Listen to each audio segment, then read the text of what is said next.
Greetings, friend. Greetings, my friends! I'm insane! I don't even know how we sound. This is like quasi-true. He's semi-insane right now. I just stepped in piss! That sounds like a you problem. I missed that completely. Did you hear me? What? I said it's I said that sounds like a you problem. It's like you fucking killed the dog, bro! Don't kill the dog. He's fine. He's not gonna kill the dog. He's just out of his mind.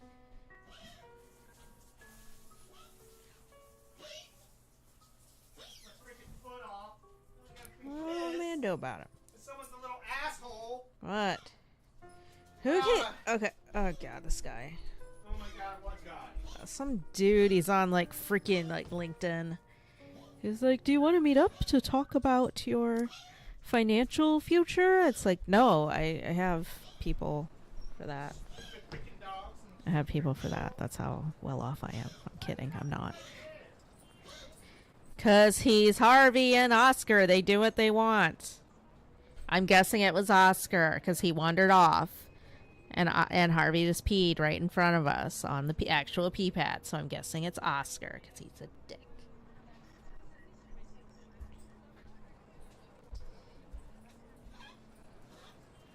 It's far from unbearable, but it's easy enough to put most people in a fickle mood or make them vulnerable to catching something. No wonder we have staff members going AWOL lately, not to mention my boss's mercurial moods. That's a fascinating word. I want to turn this to you. Yeah, before the fans get mad that they can't hear us in both earpieces. Whatever. It's up on a railroad spike. What? It's like on a railroad spike. That's weird. What? That's a weird saying. Suck on a railroad spike. A woot. All of my hate. All of my love. Oh man, don't say that. I was about to Please test that. forgive me. Did you wrong? Please forgive me. Yeah, I wrote the song. Can I have a blankie? Can you pass me my blankie? What? My legs are chilly in the cold spring air. Whatever.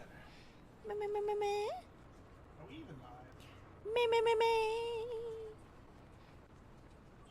Yes, I am. Yes, I am.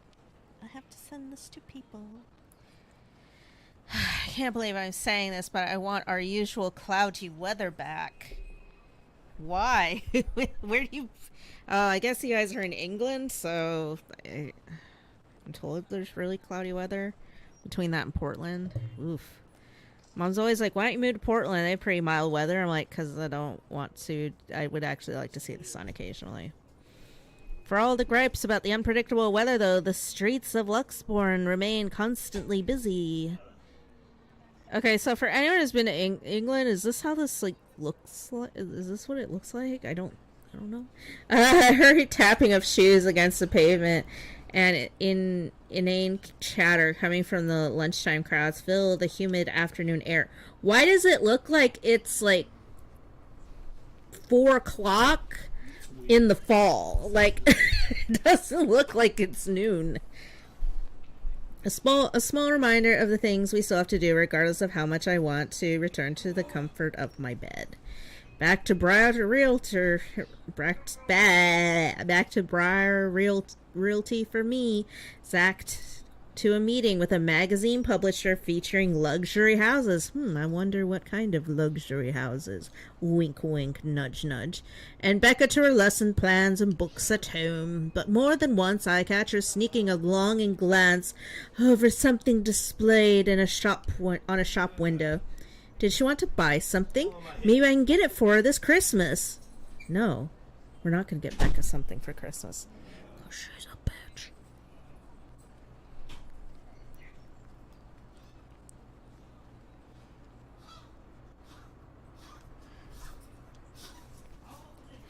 I turned my head at the last shop she checked out. A fleeting glimpse the world stills. Oh my god, here we go. How do you look more crazy? She looks at me, eyes hollow, gaze piercing and boring into my very soul like a set of chains to keep my whole body still. There's no shadow or whispers this time, only a plea. A hum, low and distinct, compelling me, beckoning me, intent on dragging me to the void beyond the glass. God, this is so stupid. I don't dare move. My heart hammers against my ribs. Each every thump screaming at me to look away and make a run for it. But I can't. I couldn't. All of my limbs feel heavy, while my own breathing strains in the face of her calls. No. Leave me alone.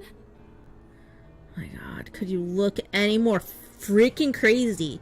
Her mouth is stretched in a grin and unpleasant, wide and unpleasant. The panic building up in my chest forces me to take a tentative step back. I try not to stare at the decaying flesh, the blood steaming from the gaping wound on her arms or her nailless fingers. Ugh.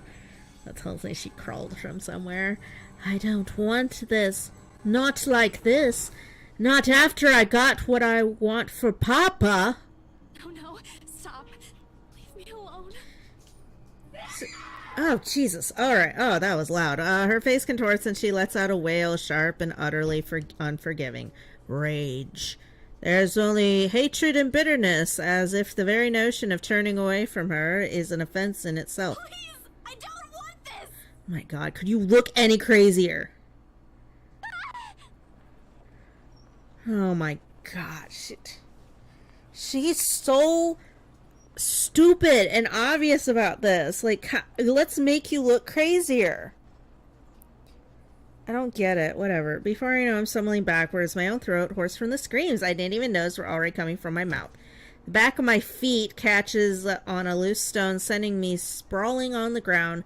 The resulting pain completely jolts me out of the haze, blurring my mind. See, now you look crazy in front of your friends. For a little while, my surroundings appear unfamiliar until Becca's face swims into my vision. A look of concern is on her face, and her hands are gripping my arms tight. Ugh, even Zach appears beside himself with worry while he stands behind her, acting as a shield against the small crowd of onlookers already forming around us. What happened? Nothing! Bella, you okay? I just fell. Oh my god, she's so dumb. No, here's the thing. You see a ghost, just be like, ah, and then move on. Oh, I just startled myself. Oh, silly me. I just startled myself. Good grief. My mouth opens and closes, but nothing comes out. The words refuse to form. On impulse, I sneak a swift glance at the display window. She's gone. Yet the foreboding feeling hasn't left me. My hands are shaking as I push myself off the ground, my weakened limbs relying solely on reflex and muscle memory. Oh my god, this is so wordy. I forgot how freaking wordy this is. Something icy has made its home in the pit of my stomach. I want to throw up anything to get the wretched sensation out. You were screaming. Zach, call someone. Who? The whole fucking city's screaming. No, don't. I'm good. I'm good. I need to get to the office. Rose, the floor plans. Someone's going to pick it up. There you go. I'll see you later. Just get up and run. Careful. Don't stand up yet. Stay put, Isabella. Zach, you watch over her for me. Oh my god. Call for someone. I hate her so much. I attempt a smile to put her at ease, but it likely comes off as a grimace. Gently, I push her hands off my shoulders. My knees are still trembling, but I can't stand. Leave me. Stay away. Away! The humidity stifling everyone's stares are unnerving.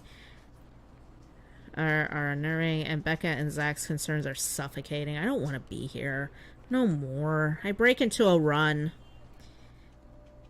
I wish I hadn't left my bed this morning. Here, with the only occasional drips of water on the sink and whirling of a fan blades to keep me company, it's easy to fall into a cycle of negative thinking. But even with the clutter to keep me company, the room still feels a whole lot bigger than usual. I hug my knees closer as the group passes by outside, loud. So loud. If only there was a way to tune everything out to keep my head from replaying every image, every sound of her. Her screams, her awkward gait as she reaches for me, her bone-chilling smile, her pleas for enough. That's enough. A shiver passes over me. Though it's not from the hair still hanging damp against my back, nor the draft that enters the room from windows I've left open. Oh my god, seriously. My gaze shifts over to the letter sitting on the coffee table. Its edges flutter innocuously as the wind touches it. Funny how an ordinary-looking piece of paper can bring this much trouble. Throw it out! Jeez. The impulse to throw it away or rip it in pieces is still there. I can easily do that, but after that, what? Will she leave me? Dude, just burn it and get it out of the way. My god, these people. What about those people who have already seen it? Will they be okay? Oh my god. Lady, then you should know. You should be, like, you guys are, like, from a superstitious country, so, like, you just burn it. It's fine. Gets rid of the evil power and purifies it. There you go. Problem solved. This uncertainty gnaws at me, knowing that she's real and might also go after the people I care about. Oh my god. I just wish someone would listen. Believe me, the abrupt break in the silence nearly makes me jump out of my skin. Blindly, I fish out my phone under the mess of papers cushions where I've carelessly thrown it before taking a shower hours ago. Oh my god. Did we miss something? I don't... Zach's name flashes brightly on the screen. Is he calling because of this afternoon? See, I thought you had to meet Marianne. Like, frankly, it's the last thing I wanted to discuss, but I did leave the two of them without saying anything. Knowing Zach, I bet he's worried. Zach. Oh, good. I thought for sure you're not gonna pick up. I didn't want to. Sorry, it took me a while to find my phone. No worries. You game tomorrow? I pause. I don't recall making plans with Zach for the weekend. Did I forget something? Remember that guy I told you about? Back in the movies? The, Oh, cool. priest? For the blessing? Does it ring a bell? Oh, right. I did say that, but I didn't think he'd actually go through with the trouble, especially after what happened with his film. Sometimes I forget how kind Zach can be. Yeah, Zach's a I nice remember. guy. Is he fine with it? My friend doesn't mind. We're lucky he's not busy. So, tomorrow, he'll meet us at the mansion. Can we, like, Okay. Sorry for the trouble, Zach. Hey, no problem. I'm the one who suggested it to begin with. Well, this afternoon you did surprise us. Never seen you scream like that. You scared the hell out of Rebecca. Eat. I guess I owe you a lot for this, huh? Nah, we're cool. You had us worried. But I know you'll tell us about it eventually. Oh my god. Or not at all. Sure, you're doing well. You left all of a sudden and you're not answering any of our calls. I was napping! He's trying to get me to talk. Normally I'd tell him I'm fine and a few simple reassurances to put their minds at ease. Now, nothing will form. I can't bring myself to say anything. He seems to have sensed my hesitation before he immediately changes the subject. Anyway, I gotta go. I left something on the stove before making this call. Just soup. But it'd be embarrassing if I burnt soup. Burnt soup. Oh wait, I guess if it's a cream-based one. I doubt it. Ashton, on the other hand. Yeah, fuck Ashton. Oh, remind me to tell you about what to do with the pressure cooker next time. Oh, damn, it overflowed. Really need to get going. Bye, Bella. How can these people not multitask? Who can't watch soup and make a phone call? Like, these people are just so useless. He hangs up before I can thank him. The busy tone, though muffled, echoes through the receiver. No one is saying this will work. Even I am doubtful it will, but right now, I'll take anything.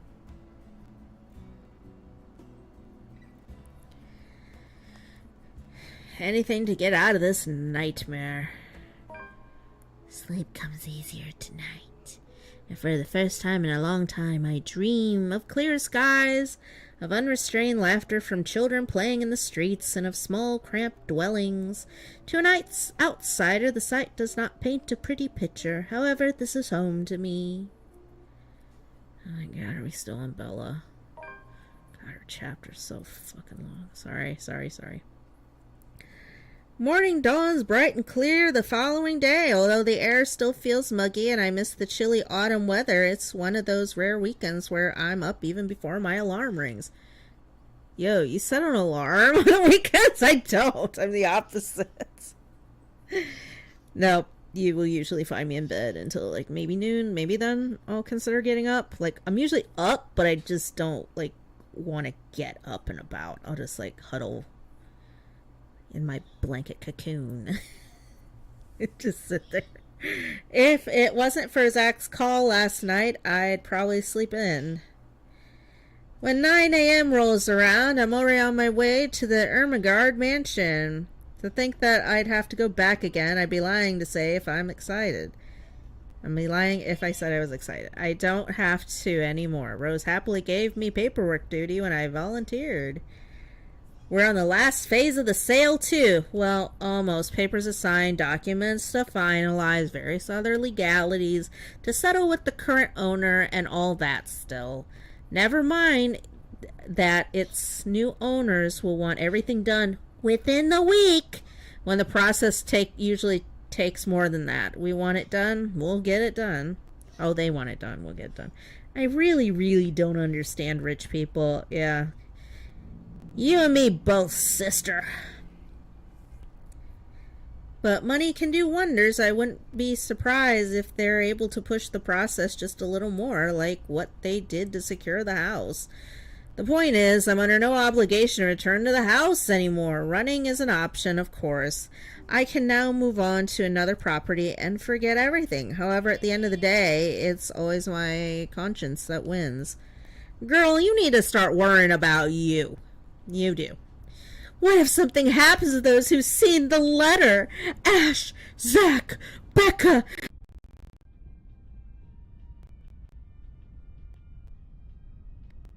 My grave. Overtake me now. The mansion looms as we approach. Whispers come back. Whispers calling me back. Shadows calling. I hope this is the last time. Priest is interesting. They're engaged in a quiet conversation when I find them in the mansion's front gardens, but even with the familiar company, it's impossible to feel it easier. No matter who I'm with, the feeling of being watched is there, like the very place itself, aware of its trespassers. Zach, on the other hand, doesn't seem to notice, or he simply doesn't care, or he's already used to it. I could never tell with him. Sometimes he's almost hard to read as Ash. Almost. At least Zach doesn't ask for as much patience as dealing with Ash does, and that says plenty about him. Miracle of miracles, how the two have ended up the best of friends. Hi, Zach. He waves at me as I approach. True to his promise, Zach has also brought his friend with him. Father Norman. Somehow I expected him to look older? Don't be surprised. They say people who have found their calling are getting younger these days. Fair enough. Sorry, Father. I didn't mean to say that out loud. No offense taken. God, she's so dumb. Though I admit I'm a bit surprised. I didn't think someone would ask this house to be blessed after all these years. Oh no, that's fine, reprehensible. I totally understand. It was kind of a weird fluke. We weren't quite sure what happened. It's like we had a power surge and somehow the stream kept going through that, and then like randomly just the laptop decided to crap out. So like I don't know. Wild evening, but yeah, no, that's fine. Don't worry about it. We're not, and you did not miss much other than they sold the stupid house and what else? What else did they do? Oh, they had Bella ate with Zach and Becca. And that's all that happened. They ate there and they described their fish special, and that was about it. Riveting stuff you missed. Although I admit I'm a bit surprised. I don't think somebody would ask this house to be blessed after all these Heard years. of it, Father? In passing, the occasional rumors and talk by the locals, nothing new. You don't spend years serving the church here without hearing a random hearsay here and there. You never mentioned what you thought of those, Father. Ah, but he who goes down to the grave does not come up. He shall never return to his house, nor shall his place know him any more. So the dead stay dead? Soul. May not be what you think. It depends entirely on what you mean by it. If you're talking about spirit beings, angels, demons, then yes. There you go. It's If we're probably talking just a about the demon. spirits of It's people fine. who've departed, the word makes it clear that once the deceased has left us, they are gone. You guys are... You Catholics are no fun. But of course, I didn't come here to bore you with a lecture. No, it was enlightening, Father. Thank you. Just remember that a God who loves his children would never let them linger once the time comes. That's what my papa often tells me. When does that ever come up in Your father must be conversation? a good man. He raised you well, no doubt. Well then, shall we? Regardless of what it is, I'm sure the mansion's new owners would appreciate such sincere intentions. From a stranger, no less. Oh my god. Nice to have someone talking and enjoying themselves. It's a nice ambiance. Being able to chat them up and get a reply sometimes is also a plus. Oh yeah, no. Oh no, absolutely. This game is absolutely ridiculous, and there's no point in in me doing this except that I'm, I need streaming hours, and plus like there are just some times where like I'm so tired, like I just don't really want to think. So this is a good easy game. And sometimes I do love playing Fatal Frame. I do need to get back to that. I just hit a hard point and I'm like, I don't feel like fighting a priest ghost thingy tonight, so we'll go with this one instead. So yeah, no, I'm always here for your background noise, ambiances, and to look down at my phone and respond to all of you. So I'm always willing to do that. Let Zach and I walk ahead. The relief. This way he won't see how tightly I'm clutching to the straps of my bag. Oh my god, this is... Kick, madness, and fatigue. Father Norman's probably trying to put me at ease, but the worry, the cold, restless, foreboding feeling has firmly lodged itself in my stomach, making its presence known with every step we take towards the house. Do I look okay?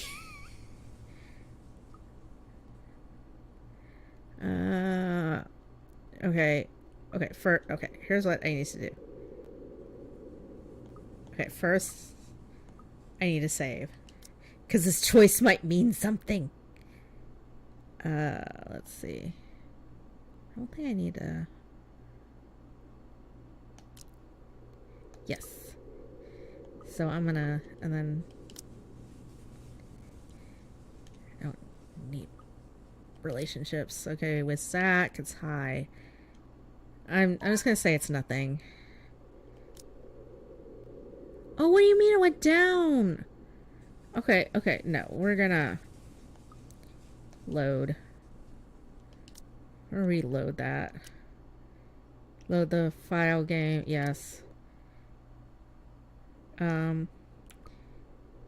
This place gives me the creeps. So does that make it go up? Okay, so why does that make it go up? Well, whatever. It's just there.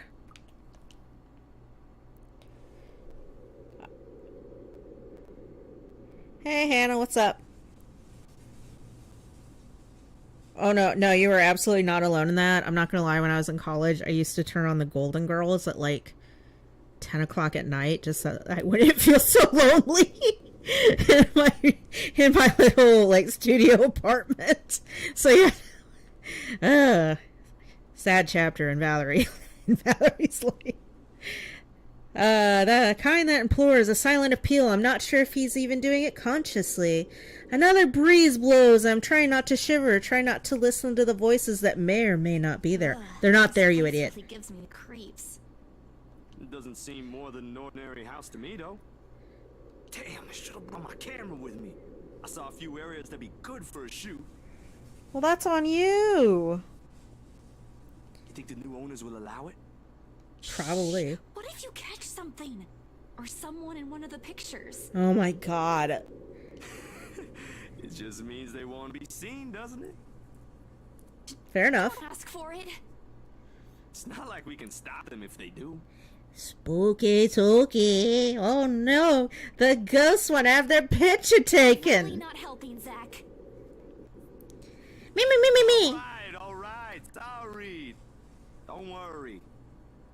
I don't think whatever's inside this house will do anything. So says hear ya. you. I'll take care of them. Or I think I can. You're not supposed to, but thanks. I'll be sure to run behind you if I see one. In all fairness, like if I'm ghost hunting, I would want a big strong man there to help. Zach's a big strong man. He seems nice enough. Ridiculous talk, though. The temporary reprieve it lends is more than welcome. He offers me a smile in return, the least he can do. I don't know why I like saying it's nothing, whatever. I don't care enough. And with a slight motion of his head, he gestures for us to move ahead, while my fears are left forgotten for the time being. Why would they be forgotten? The thing inside my bag clatters softly against each other while I rummage for the keys to the mansion. I should have heard the telltale jiggle by now, but didn't I put it in my bag last night? Seconds later, I'm sitting on my heels, and one after another, I'm taking everything out of every pocket, every slip. It'll be a pain to put everything back later, but I'm sure it's just under these. Nothing. Oh man, of all the times to forget. No, I'm sorry, Father. I think I left the key. No, he's coming up for excuses. And right after they both taken the time to go this far away from the city, with a heavy sigh, I grab the door handle to pull myself up, a string of apologies ready at the tip of my tongue. We've spoken with the current owners. Well, technically, you're not yet the owners, but... Oh God, it's Marianne. The brief moment of confusion, and then I'm falling. The moment of the door swinging open pulls me back first in the mansion foyer before I can get a sense of what's happening. Ow, my back. Oh my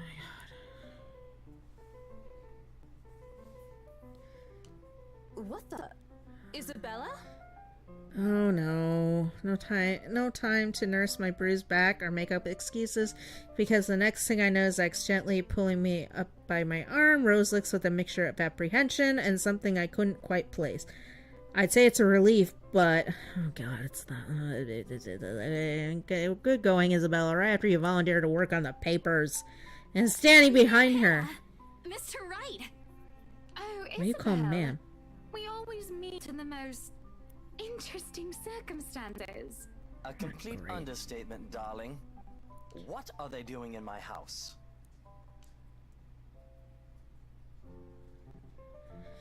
He just want to have a blessing. Abruptly waves his hand at Zach and Father Norman like they're present as a sight against You his. wanted to do paperwork duty. What are you doing here? Like a deer caught in the headlights. Unfair, Rose. It's putting me on the spot. At least there's no other choice but to answer. The reason why I'm here? Well, spit it out, Lily. We don't have all day. I'm just here to make sure everything is fine before you move in. I'm so sorry, Mama. You said I'll go to hell if I tell a lie. Well, I'm fucked. I likely will after this, so there's no other way. Well, it isn't entirely a lie. I'm to make sure no one disturbs them after they move in. It just happens I'm checking for and trying to drive away is the paranormal variety. The house appears impeccably fine to me.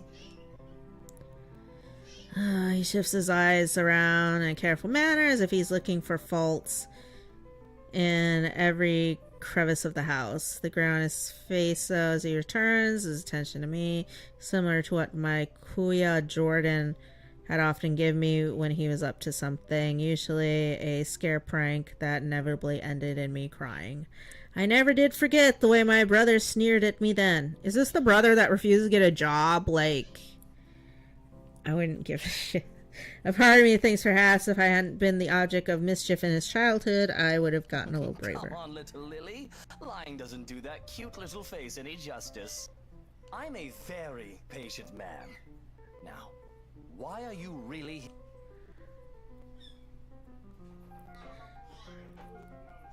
Right now, the face of an almost identical expression, perhaps even crueler than what I'm used to, then I totally fall. The truth is, I was just thinking we could have the house blessed before move-in day. And why would we ever need to have this house blessed? For luck and protection. I shrink under his scrutinizing gaze. For a second, I think he'll start shouting at me. Oh, Jacob's here. Hello. I'm constantly dying. How are you dying? What is that? Whatever. I got corona.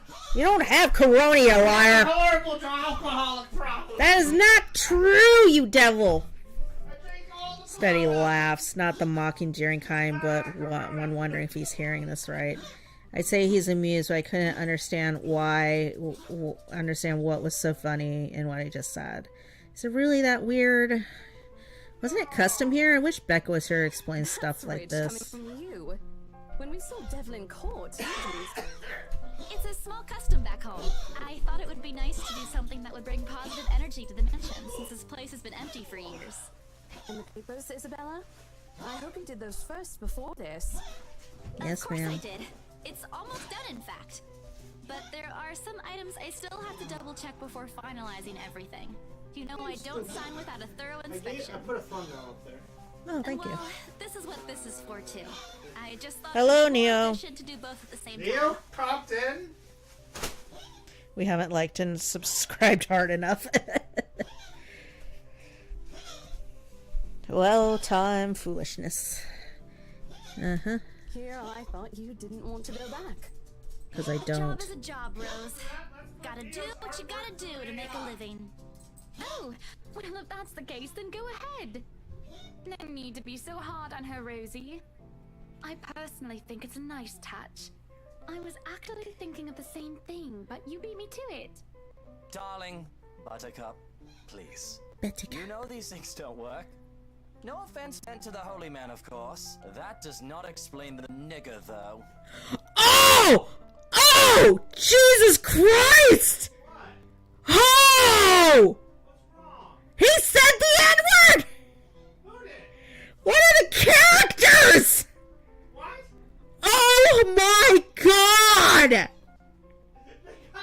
in the video game said it? Yes! Can they do that? Tell Fed I said shut it, please. Neo says to shut it. All of a sudden there's an awkward silence that even Rose of all people seem reluctant to break. Oh my God, I forgot about this. Oh my God. Wow, that was super loud in my headset. Jesus! I am so sorry. Who? What? No, the Luke Wright in the game, like, said the N-word. Like, what the fuck, dude? Although a desire to do so is evident in the way her eyes needlessly shift to Mr. Wright.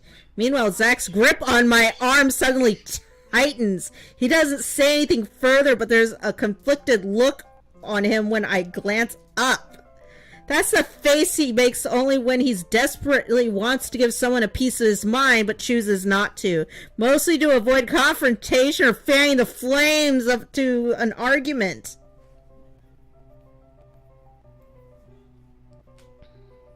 Neo thinks it's funny. A character in the game that said the gamer word? What? Jesus. Jesus Christ. Oh, this makes me hate this game even more. Not that I wouldn't say anything. I know Mr. Wright's a client, but you can't just say that in front of other people or on other people's streams! In front of Zach, no less. If Ash were here, I know he wouldn't stand for it. Neither do I. This is the reason why bullies back home never touched my younger brother again after I gave him taste of their own medicine. He may be inches taller than me, but I'm pretty sure I can still land a hit or two. Maybe, if only I'm going to get in trouble... Maybe, if only I'm not going to get in trouble with BRC for it. But before any punches could be thrown, Ma'am Hannah cuts in. Mitchell Wright. Wait, his name's Lucille?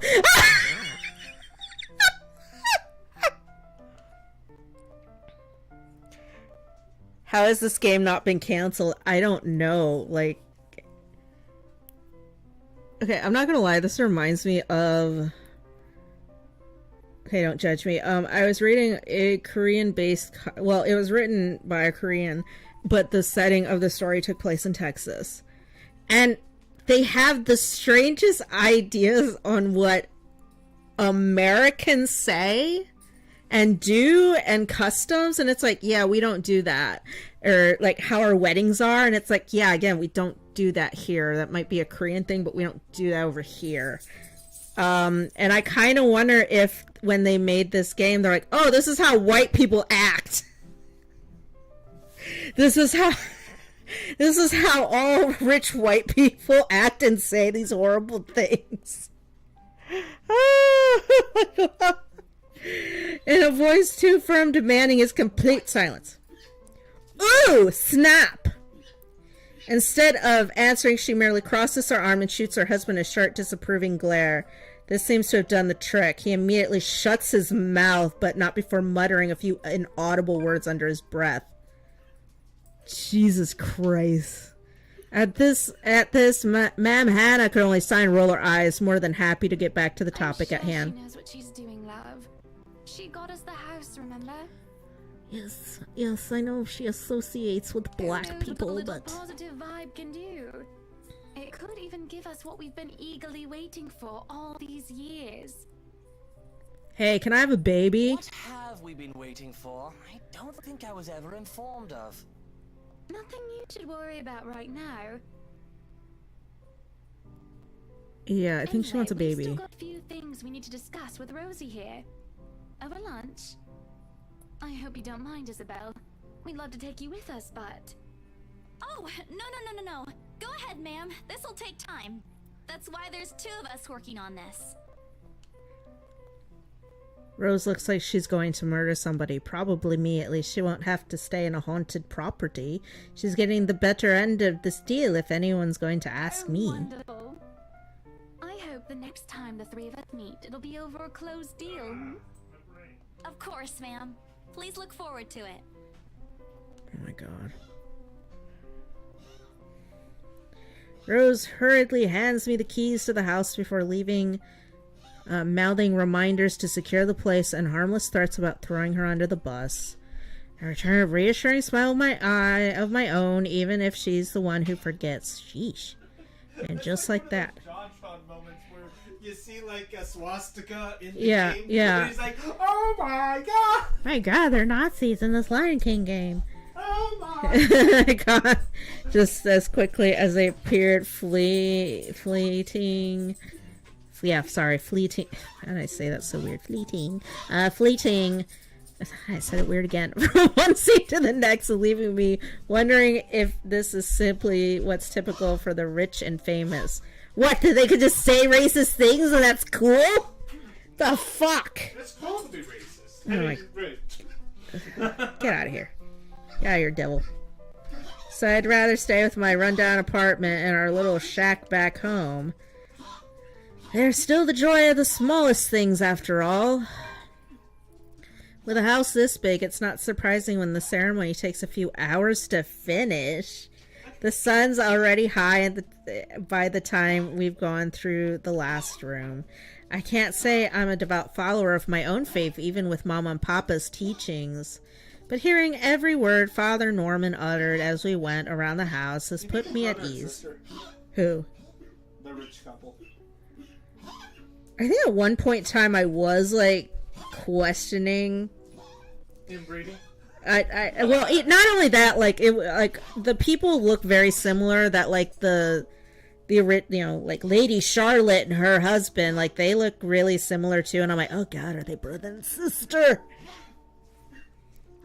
I will laugh. I mean, if it helps the story go all in, then are y'all having fun with this game? We are. We're white. We're not white. You are. Get out of here. Get out of here. Get out of here, devil. Get the fuck out of here. Yeah, overall, I forgot how wild this game was, and I didn't realize Luke Wright was this racist. I know he didn't like Zack because he was black, now that I think about it, but I don't remember him using the gamer word. All of a sudden, the mansion doesn't seem so scary anymore. Maybe there is an end to this? What? Neo's black. I know Neo's black. I'm not that stupid. I think this has been the topic of many of voice chats. Because then you go in there and you're like, black! I'll wipe my hand into y'all hand, darn it.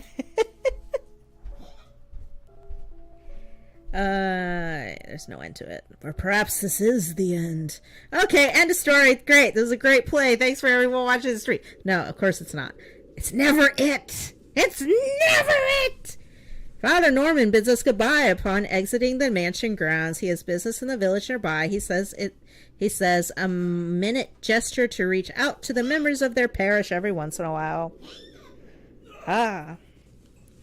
It reminds me of a distant memory of helping hands and a few kind smiles that helped my family pull it together when times were tough.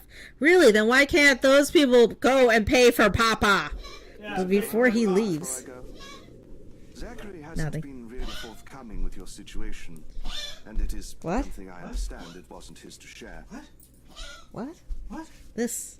But whatever burdens you, know that it's not a permanent fixture in your life. Besides, you have people to bear it with.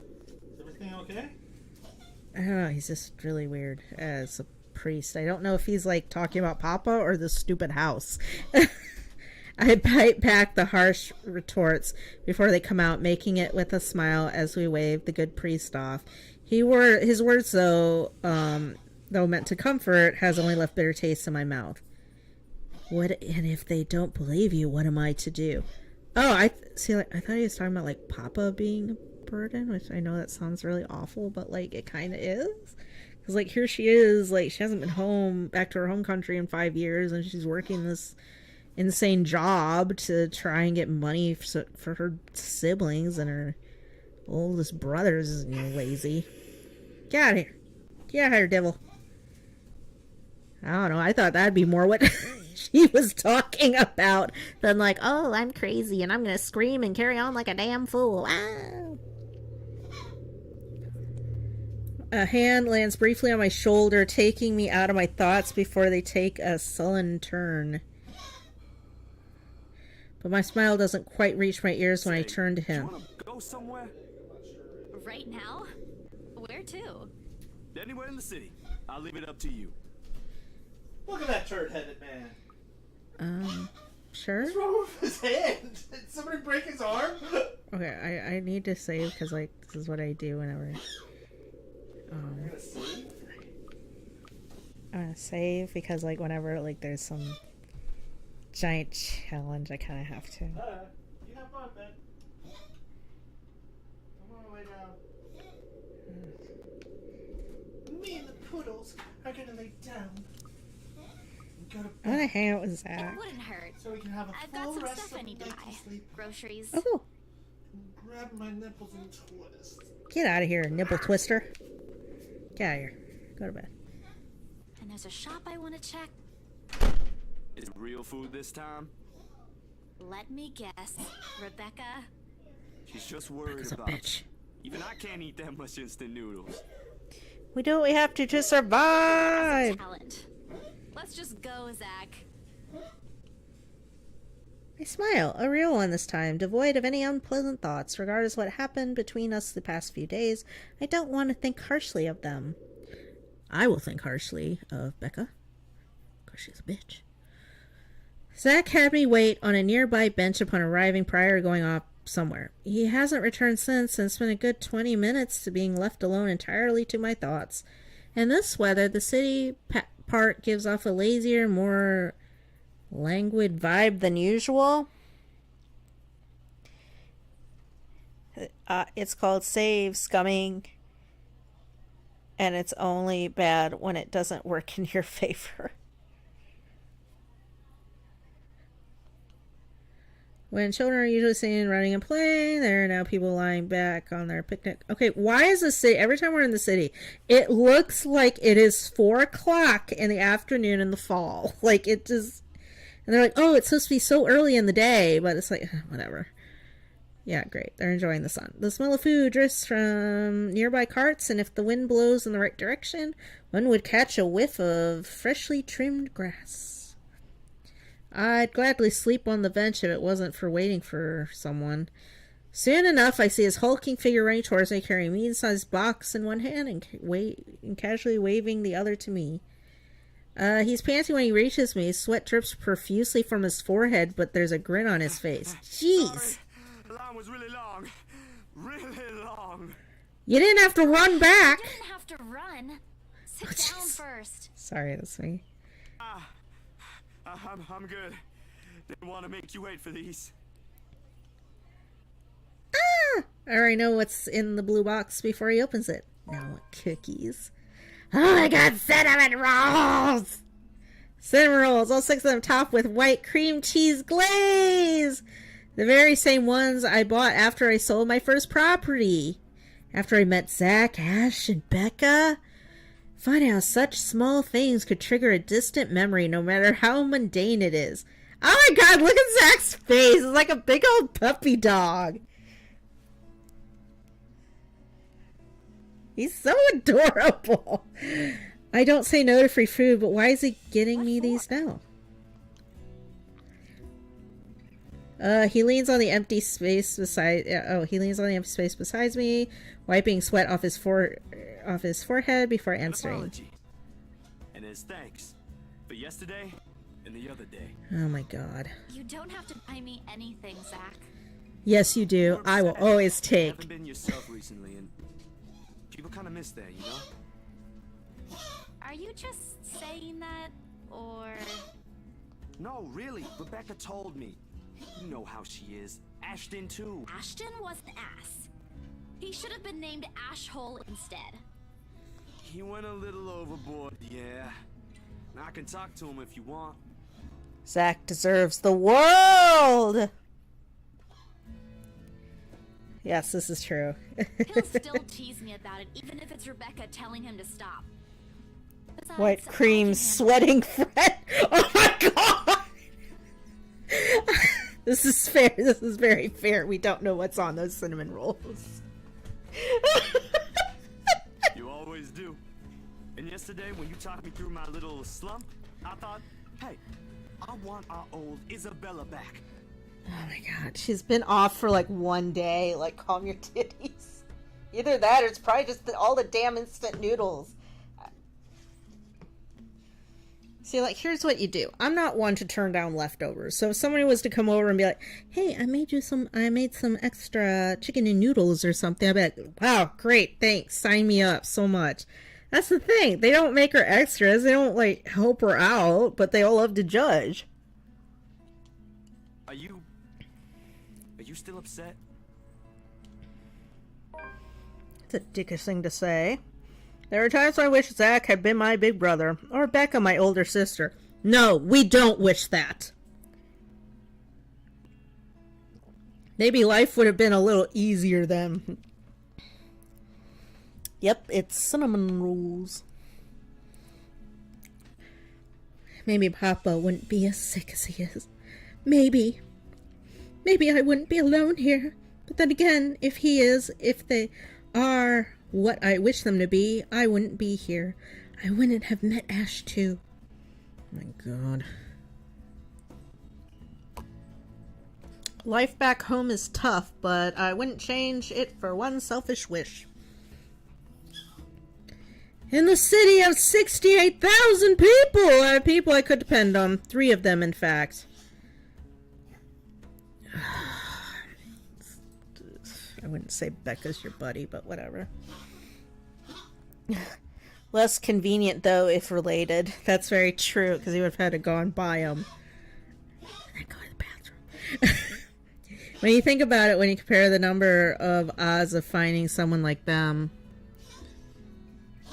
amid the sea of nameless people, I'm lucky. Thanks a lot for today, Zach. You didn't have to, but you did. I can always count on you.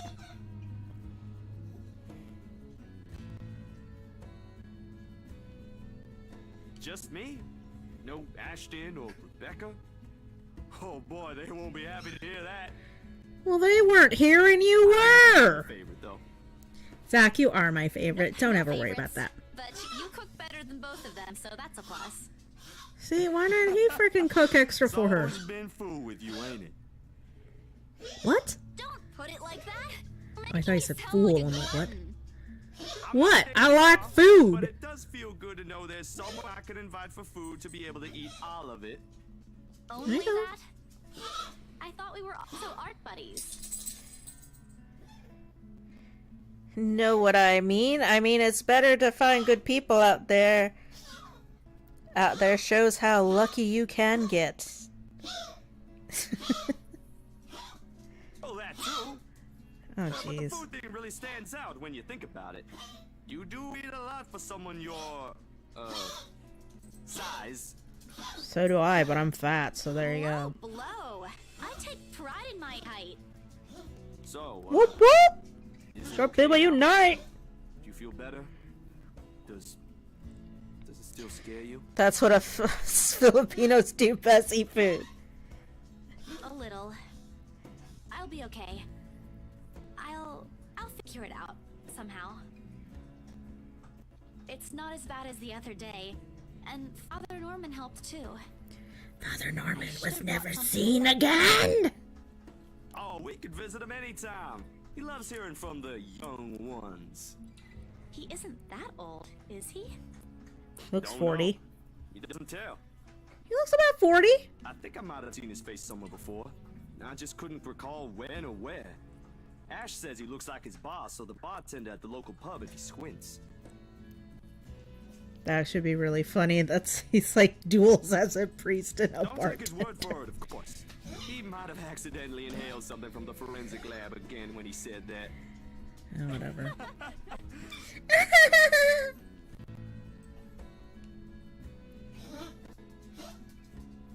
Things have might not been the easiest, but it certainly isn't the worst that has happened. We do end up sharing the cinnamon buns between us, despite Zach's insistent that it's only for me. But more than the food, there is relief and contentment. Yeah, it's endorphins caused by the If you sugar, need but anything, just whatever. ring, okay? Like when Ash annoys you too much. And so the goblin tribe was formed. I can take him on. Still an extra muscle wouldn't hurt, yeah? Just let me know. I'll back you up. My sister knows this one thing to shut him up when he's being his usual self. Ask me what it is whenever you want, and I'll spill it. I don't think that's necessary, but thanks. I'll keep that in mind. Do it, do it, do it. Blackmail, blackmail, blackmail. He leaves me with a smile and waves. Off to some new gig again. As for me, we still need to talk. Becca, Ash, and I put petty arguments aside like the adults we all are. This, however, is a start, no matter how small it may be. I just hope I can keep them safe. My God. Lord, take me now. I may not be welcomed here anymore. Oh, you're welcome. That's fine. We're an accepting group. A light wind blows against sitting dried leaves swirling and the distinct smell of earth into the air. For me, for the first time, the sunlight feels less harsh. Maybe a walk is good. I need to visit the grocery store too. Come to think of it, wasn't there a store that opened recently near the park? How would I know?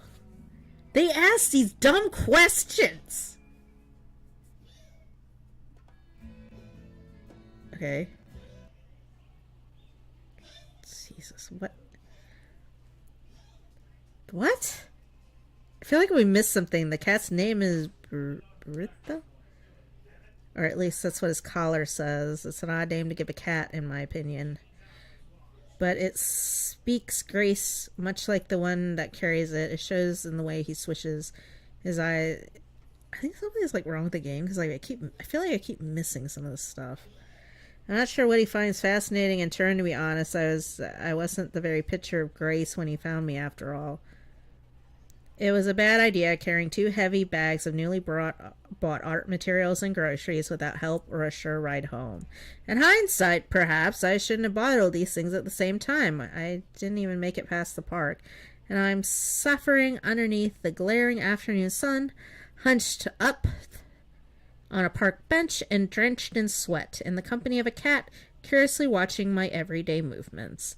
I hope it stays where it is.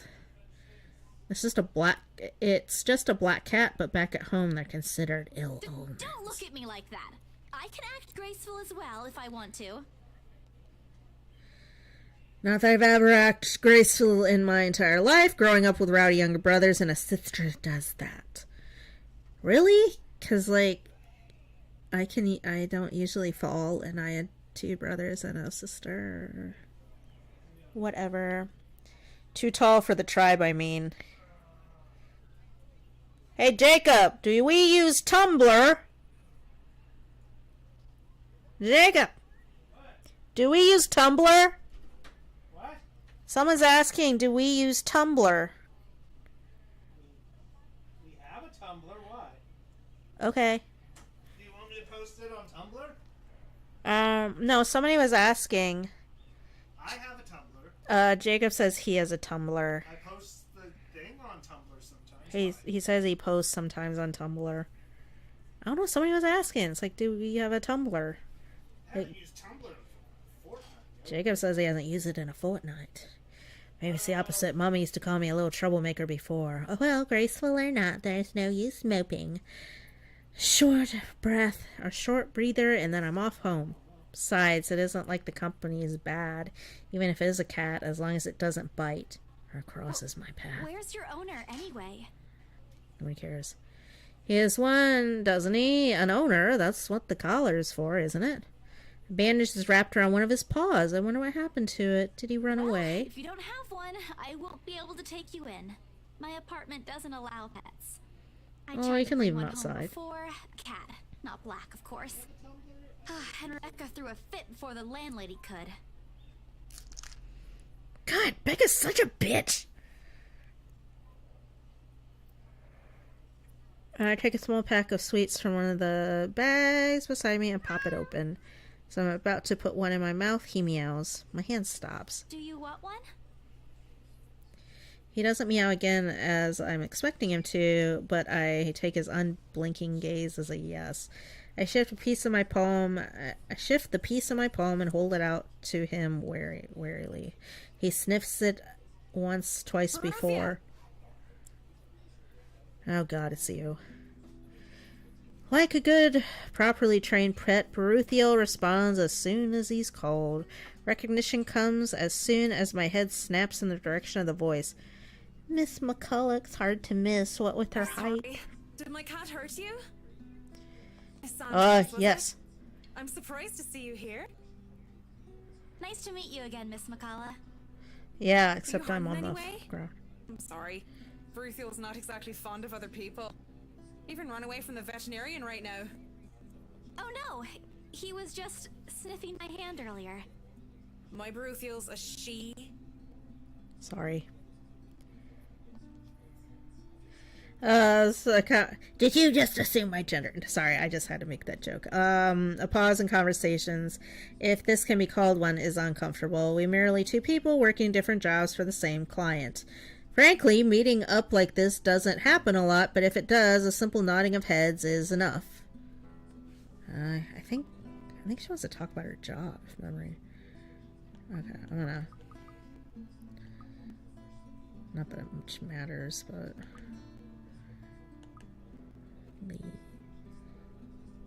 I think she likes talking about her job, but let's save just in case.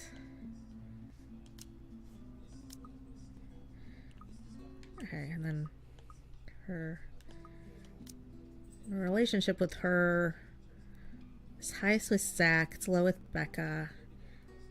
Ash is okay, I guess. Kind of wish I could make him happier, but I don't know. We'll see. I'm sure there's other opportunities. Hannah. Marianne.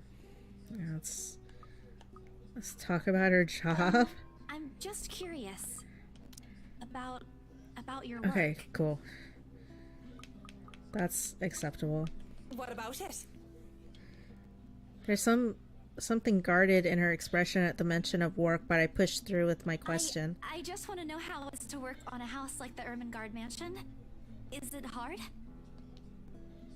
I guess she wasn't expecting a question like that, if the way her eyebrows shut up tells me Because of its anything. age, I wouldn't say it is.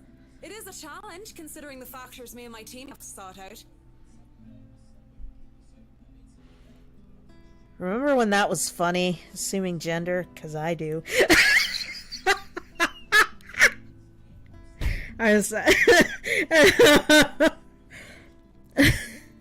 yeah, I know it's not funny. So now it's not funny, but like back in the day, yeah. But it's a good project. A breath of fresh air from what I usually work on. And I have a good team. Well, good. Oh, good. Those She's original smiling. Fittings, though. It might be old, but the architecture is magnificent. I'm sure you've seen the stained glass windows in the foyer. Oh, I can already think of so many things I could do with it. But of course, my team will have to double check for necessary repairs here and there. That's probably for the best. It's easy to break some key elements with a rush restoration job, and who knows what other hidden issues there might be underneath. People can be so careless. I'm sorry, I spoke too much. Oh no. No, it's okay. You seem to really love what you're doing. I gotta dip. Need to be up early tomorrow for some trash and stuff. Yeah, no, it's good to talk with you. Reprehensible. Always feel free to join up. We enjoy having you. Nope, still funny as long as it's with buddies. Good night. Good sleep vibe sent. Yep, no, just have a good night. Thanks for joining. We appreciate it. Rip. Yeah, no, that's... It's not really like that. I'm just lucky to have found work in an interesting field. That's true. Anyway, Bruthiel's due for her visit to the vet. Nice talking to you, Miss Santos. I wish you Goodbye. luck with what you're planning to work on. It seems like a big project, too. She gestures with her head towards the bags, the ones filled with stuff I've recently bought at the art store. Project for a friend, actually. All the same. Good luck. I watch as she leaves, though she stops shortly before crossing the threshold separating the park and the streets. She faces me again, looking like there's something she's forgotten to say. About the Ermengarde mansion. With my clients. It's the rights, I mean. Yeah. I hope you don't mind me asking, but has the deal been finalized? There's still a few papers they need, but the house is more or less theirs now. Ah, thank you. That's all I needed to know. Wait, about the mansion. Don't say it! The letter, the same one they saw. Whoever she is, she's asking for help. Someone. I just want to tell Miss McCullough that the urban legends aren't just legends anymore. They're real. She's not going to believe me. Don't mind me. I need to go too. Have a good day, Miss McCullough. I hasten to pick up the bags I've left on the bench and ran as far as my legs can take me. At that moment, what I'm carrying in my hands weighs far lighter than the overwhelming guilt trying to consume me. What? You bless the house! It's fine. I want to get home. Anywhere where I won't be reminded of the house. Of her. Of my own cowardice. The food tastes less appetizing tonight. A pity. One would think that someone who's been on a continuous binge of instant noodles would find a home-cooked meal enjoyable. But it isn't. Hunger isn't what's gnawing at me tonight. Neither are my sore muscles. The TV runs loudly in the background, but what it says barely registers in my brain. It's hard when you are trying to forget When what you're trying to forget keeps running to the forefront of your mind. It distracts you, eats at you, devours you. I wish this would stop. I wish I wasn't the only one who picked it up. I wish it was someone else. A woman was found dead in her home yesterday evening. Luxbourne police officials are currently investigating the crime scene, but has classified the case as homicide. Huh. The victim, identified as Rose Pamela Cooper, 33 years old, working as a real estate agent. Okay, that doesn't make sense because we just saw Rose this morning, or maybe they like... Discovered lying in a pool of blood in her two-bedroom flat with the words "Help me" repeatedly written on the walls. That doesn't make any sense because they must have like flashed forward again without like saying anything. But like, yeah, no, they saw her today, so I don't understand that. No, this isn't what I want. This isn't supposed to happen. None of this is supposed to happen. No one's supposed to die. Those are just stories, right? Legends. Okay, here's the thing though. Rose didn't see the letter. So that's not even a whatever. Rose is a ghost already? Yes. Immediately, I rush to my study table in search of my phone. My hand, cold from dread, clings tightly to it as soon as I touch its edges. A folded piece... Oh my god. A piece of paper, the letter, lying unassumingly beside it, slips to the floor when I pick up the device. But I pay it no mind. There are more important things. Right now. I need to call her. I was with her. I was just with her not long ago, and she was okay. No.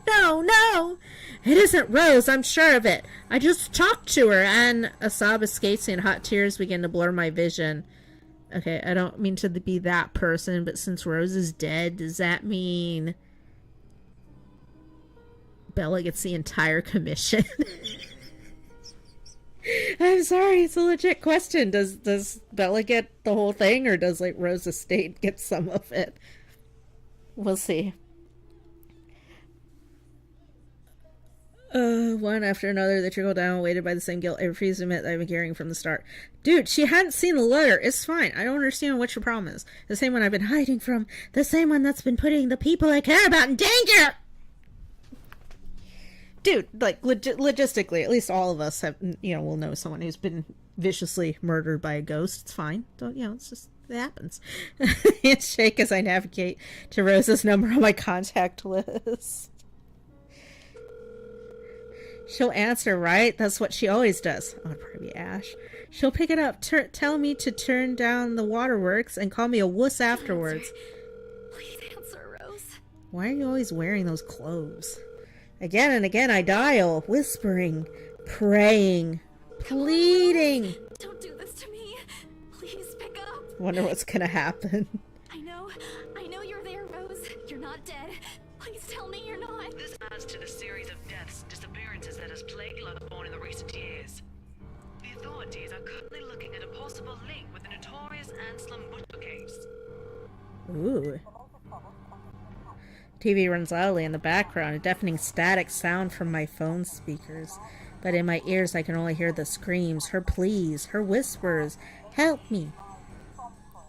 We are not safe.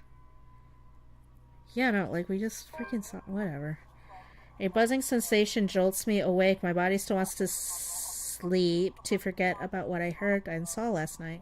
But it's there, nudging, prodding at me. Slowly, I become aware of how awkward my position is, and the A-set accompanies sleeping up in a curled-up position the night before. The sad truths of protagonists in most games: no more than one outfit. Yeah, that's true. I usually have such crappy outfits. The worst ones outfits I will say is Fatal Frame, the one the Mask of the Lunar Eclipse.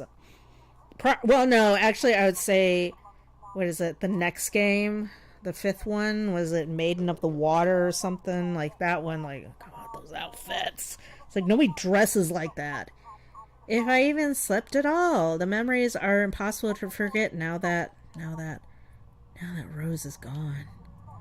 They say it's easier when you say it out loud. Instead, the words weigh heavier on me each time. She's gone.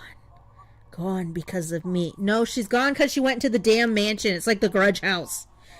Gone because of one letter I was too curious to look at. Dude, it was laying on the floor. It was trash. You should have just, like, you would have picked up regardless.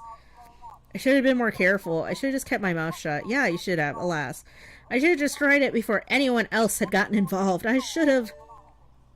The notification light on my laptop blinks incessantly, mockingly, when I look at it, as if it's calling me back to the sense of normalcy. Oh god, I can't see. I check it nevertheless out of habit more than anything. I think, okay, to all BRC employees, in light of the recent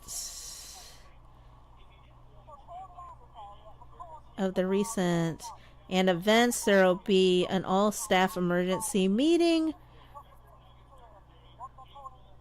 from, I think, 1 p.m. to 2 p.m. Attendance is a must. Company changes, new hierarchy and policies will all be discussed during the meeting. Everyone is expected to bring a copy of their own attendance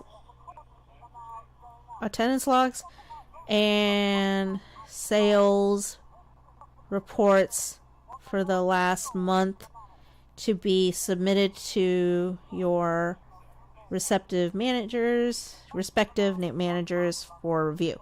We're expecting everyone's cooperation. It's one of those typical days I'd happy to comply and get myself to our office. Today my limbs just feel heavy.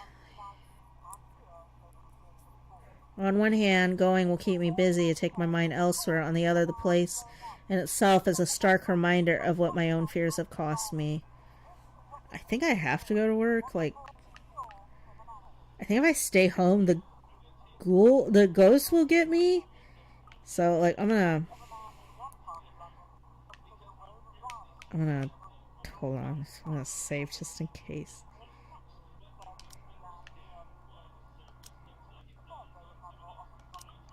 I'm gonna go to work. I should. If it was me, I'd stay home, but, like, I know that's not good. Big oof, I almost got jump scared by the overlay thing. I'm gonna go to work. Moping won't get me anywhere. This is just like one of those things, isn't it? Well, yeah, I mean, again, we all know somebody who's been viciously murdered by a ghost. It's fine. You deal with it with a smile no matter how bad things get and hope for the best. Although my body feels like lead and my limbs are sore, I push myself away from the chair and head to the shower. Oh my god, just burn it, throw it out, do something. The letter I dropped on the floor last night flutters open as I pass by, unfolding to no one else but me to see. Every word written on it glares back at me. They sneer. They ridicule. Like living beings fully aware of what they've done! In a huff, I pick it up and shove it in my bag, perhaps with more anger and frustration than I'm used to showing. Just throw it out! Throw it in the dumpster outside. God, they make it so difficult. This too I'll deal with somehow. I'll find a way and make things right. I have to, before it takes more people from me, even if I must do it on my own. Peepers rustling, telephones ringing, feet shuffling. Overall, today looks like a typical workday at Bry Realty Corporation, except it isn't. The air is thick with tension and unspoken questions. No doubt everyone present has already heard about Rose. If they missed last night's report, they'll likely see it in the morning news and the papers. There's various news sites on the internet. Everywhere's a bitter reminder. In fact, everyone's giving me a wide berth, as though the mere mention of Rose would be enough to trigger something in me. It's appreciated, but it only serves to create a bigger hole in the place that Rose has left. After lunch, my boss calls for a meeting. I don't have to look up from my work to know what it's about. He's in a strange, pensive mood today, perhaps out of respect for a dead colleague. Oddly, I'd appreciate it more if he just shouted at me today. Anything is better. I'm sure you've all heard of what happened to Miss Cooper. She was a valued member of our team, and she will be missed. And then they're like, okay, like, how do I put this nicely? Okay. What? I did have a coworker die once. Like, it was completely sudden. I did like her. She was nice to me, and I don't know. We don't even, to this day, I'm not exactly sure what happened. They just know that, like, her neighbor went to check on her and on a Sunday, and she unfortunately had passed during the night. We're pretty sure it was heart related. But my boss then, like, made an announcement, and you know, she wasn't a very particularly nice person, so we all just kind of, like, we were shocked, like, she was crying and everything.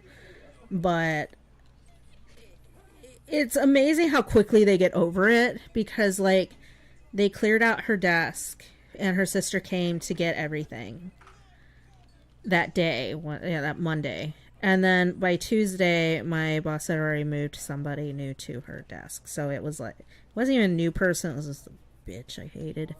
But they just, like, moved her right to where, like, Janet sat, and it's like, that's the thing, it doesn't, you know. I don't know, I guess that's why I never really emphasize too much on, like, actual jobs and work and careers, because, like, at the end of the day, they don't care. They will freaking replace you so quickly, and it's like you never existed. So, it's going on a rant. Gotta uncurse the objective or it will claim more lives. I know, yeah. There's no date for a funeral yet, but those who wish to attend, kindly speak with your respective supervisors. Or we could just close the office down for like 2 hours. It's totally fine. Has anyone heard about our still AWOL staff? Dude, they probably died too. Adar, you know what to do. Santos, a word in my office. Oh, god damn it. Ugh, at the end of it, I've been given the entirety of Rose's workload, including finalize the rights papers, and have been promised an ample compensation for my efforts. I think he's expecting me to be happy about it. Instead, I immerse myself in my work. I have to anyway, if I want to forget. Time flies! Ooh, I'm Employee of the Month! Awesome! Time flies when you do. And by the time I give notice, it's already late. Everyone's already gone, leaving me in the company of radio and a member of our janitorial staff. I don't even know his name. Rose likely does. She remembers people easily like that. Police Department continues its search for the following reported missing people. The radio blares one name after another. Hold on a sec. Missing? Aren't they? Still, I have to check. Frantic, I turn back to my desktop. The loud tapping of my fingers against the keys fills the office for the better part of my shift as I look through everything. The background about the place, its history of the current owners and list of employees hired under BRC.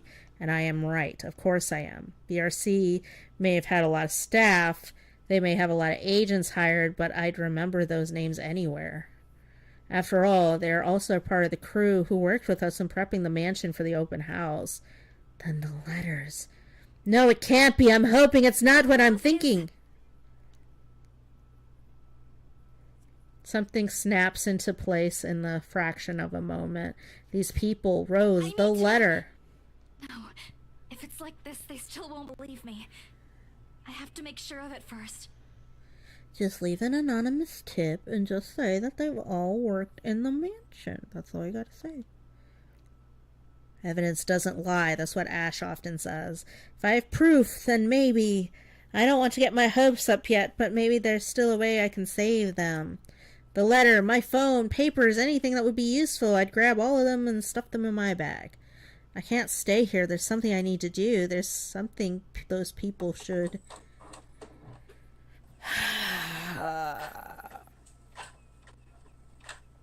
The noise cut sharply through the room, stomping my head short of cramping a pen into my leg. What? Cramming a pen? Hello? Anyone there? It sounded like someone was making copies. Someone must have left the printer open again. I may be in a hurry, but if I don't turn it off, another person is certainly going to have a fit tomorrow over wasted company resources.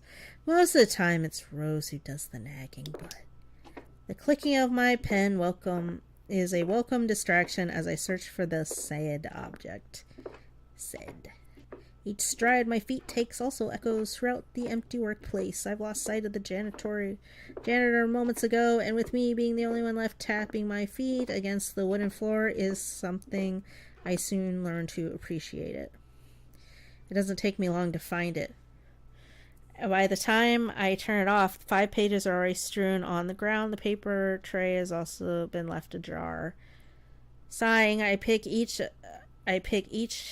of it up to put someplace proper. But the page that greets me next makes my blood run cold! Oh my god. Uh-oh, event time? Yeah, maybe. Oh my god, it's a... Dear God.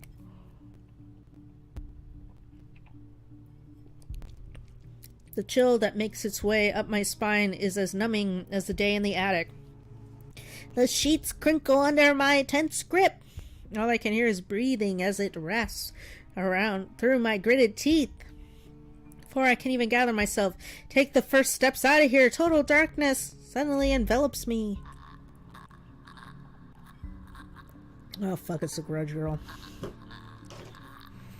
Called it. Yep, you did. Ugh. Sorry, I'm just fiddling with things. It's like my worst habit. I fiddle with things. I actually got called out for it at clinicals.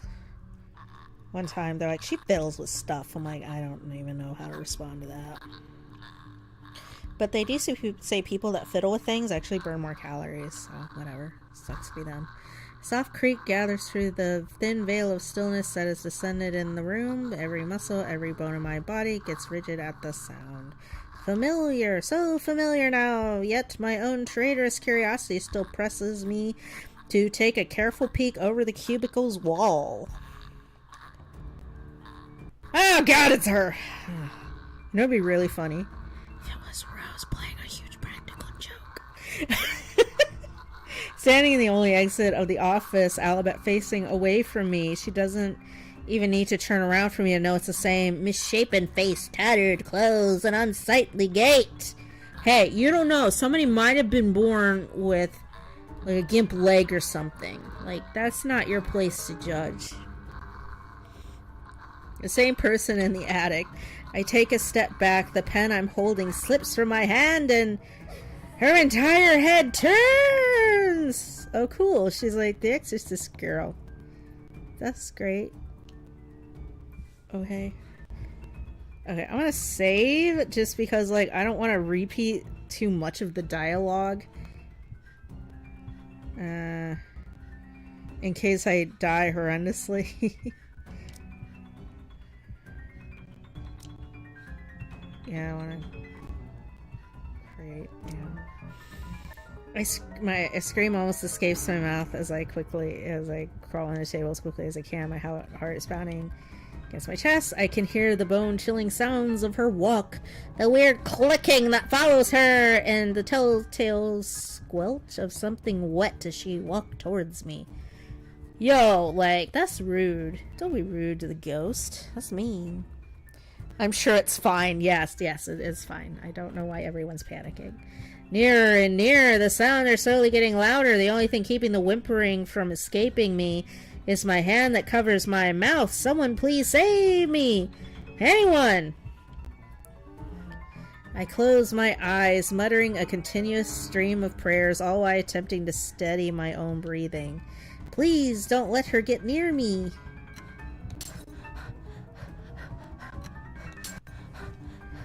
Okay. Oh fuck. Okay, I'm dead. Our Father, who art in heaven, hallowed be thy name. Thy kingdom come, thy will be done, on earth as it is in heaven. Give us this day our daily bread, and forgive us our trespasses, as we forgive those who trespass against us. And lead us not into temptation, but deliver us from evil. Amen. The last lines of my prayers have left me. All that remains is a hush. None of the footsteps of those chilling sounds she makes. Only silence. Is it safe? Another second passes, and then when nothing comes, what?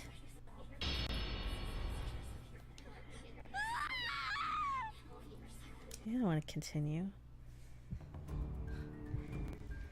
Oh, nice. I don't have to go through any of that other shit already.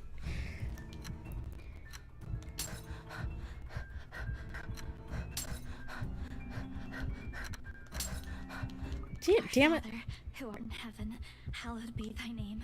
Thy kingdom give us this day our daily bread and lead us.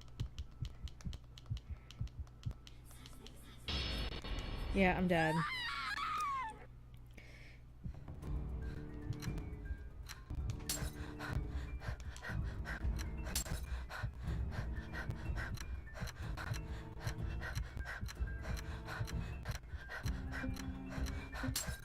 Shit,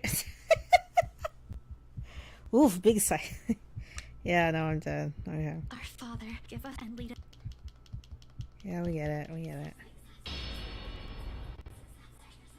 I'm just like not good at these things. Just give me a second. I just need a moment. It's like me and the ghost and fatal frame. It's like I don't want to fucking deal with you.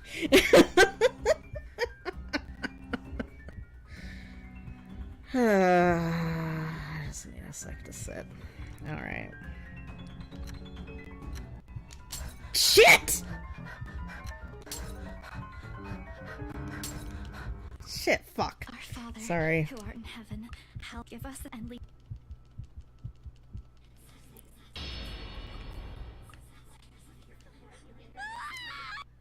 Nobody cares.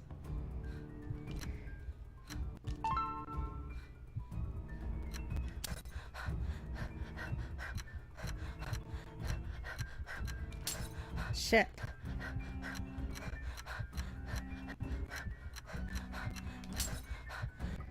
There you go. Jesus Christ. I did it. Does it count if I get one of them? Our Father, who give us this day our daily bread and lead us not in.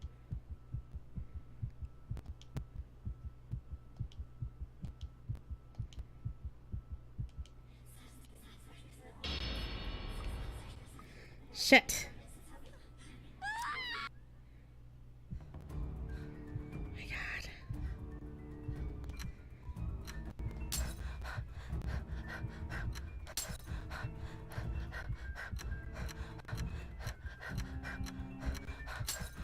Shit. God damn it. Our give us and lead us. I don't care. I don't care. I don't care.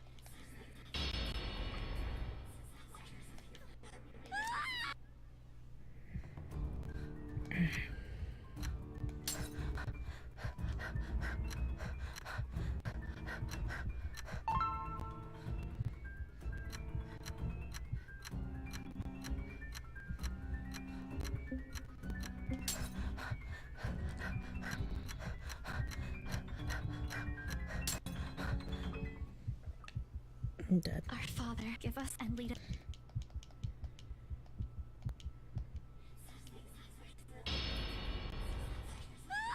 Yes, I want to. God damn it. I know. I just need to, like, calm down.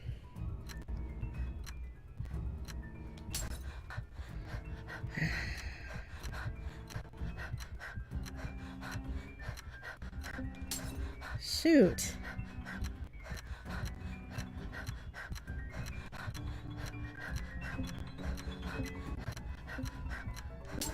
Shoot. I've died multiple times, you fool. No, it's not safe. You want to come out and do it? What? Like, Time puzzle, man? Just a timing puzzle. I'm not good with time. Oh, shoot. Oh, shit. I didn't mean to push it that way. What? It's nothing. Our Father, give us and You lead need us. me to push a button? Yes, please. There she is. You're dead. Okay. You just have to, like... Is there sound with the button thing? Not really. It's more like a metronome, I guess. So which button do you push? A? What? A.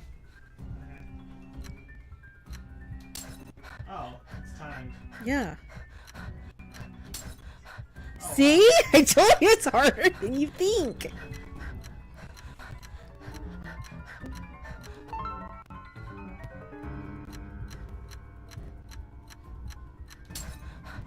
Our Father, give us this day our daily and lead us not. So I died again? Yeah. Alright. How many times have you died? Too many.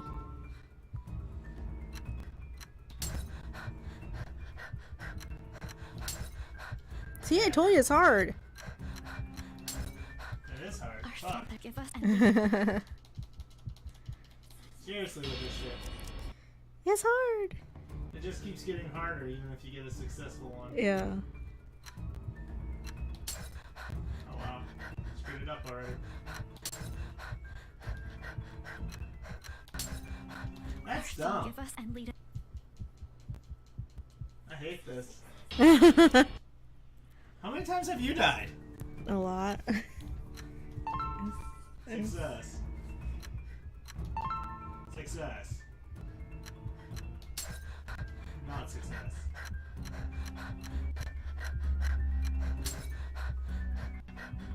Not success. Our Father, give us and lead us. How many times do you have to be successful? I don't know. I'm thinking at least 3. Let me try.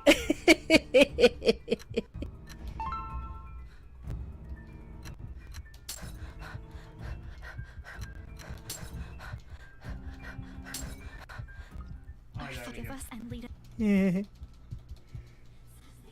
seems to speed up really fast. Yeah.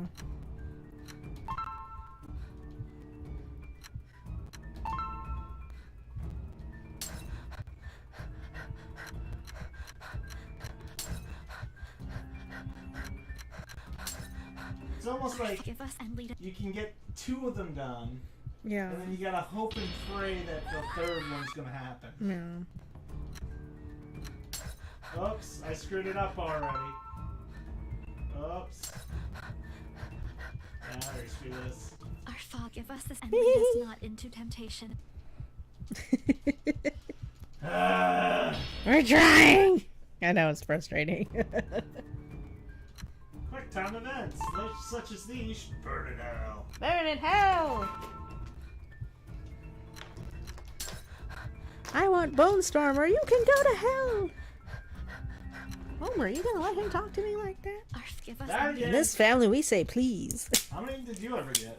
2? I got 1. I could get Freaking 2. 1.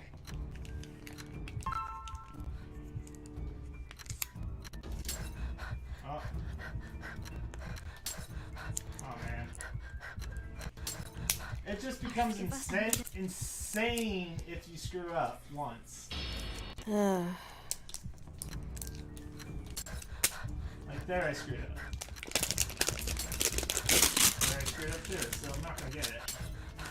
Our Father, give us and lead us. This is a stupid minigame. I know. Like, and they're. Not only do they say the gamer word, they have a stupid minigame. I'm still so upset about that. Like, what the fuck?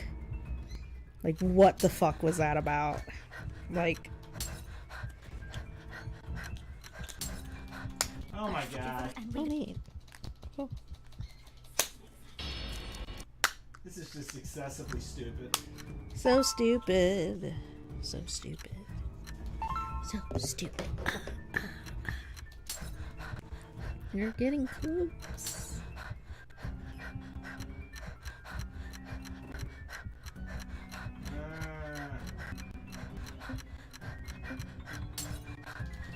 Forgive us and lead us. We did. We did! Dead again. Who's saying stuff? Is it Gamer Neil? Worm, yeah. Yeah, it's Neo. Hi, Neo.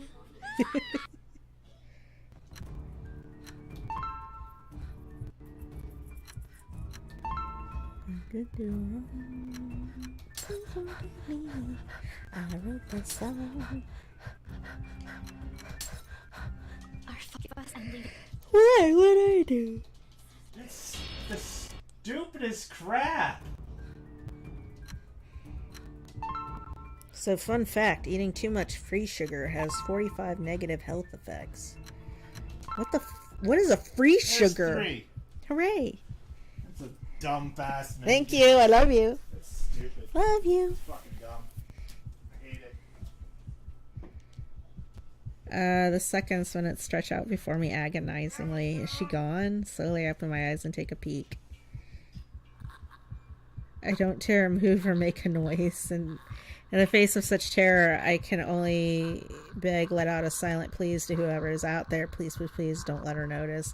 I want to live!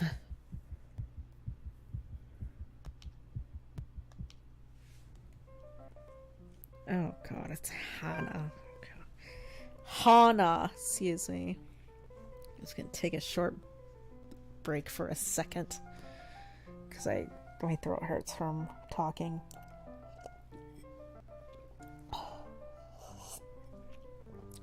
Ugh, hold on. It's like, what's new on Amazon?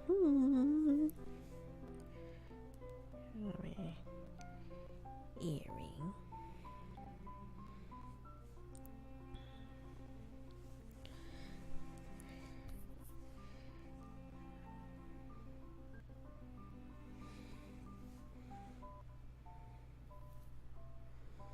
It's far too easy to get them to pay attention.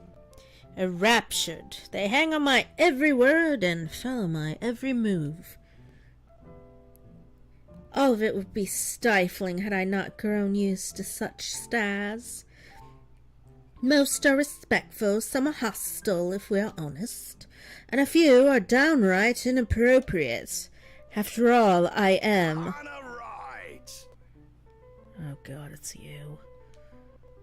There's a moment of agitation as a familiar but less than welcome face approaches me with a suggestive smirk on his face. Of course, I have to keep a benevolent smile and greet him as I would greet any good friend. After all, this man can turn heads, being famous in his own right. Me. What a pleasant surprise. I didn't think you'd have the time to attend tonight's party.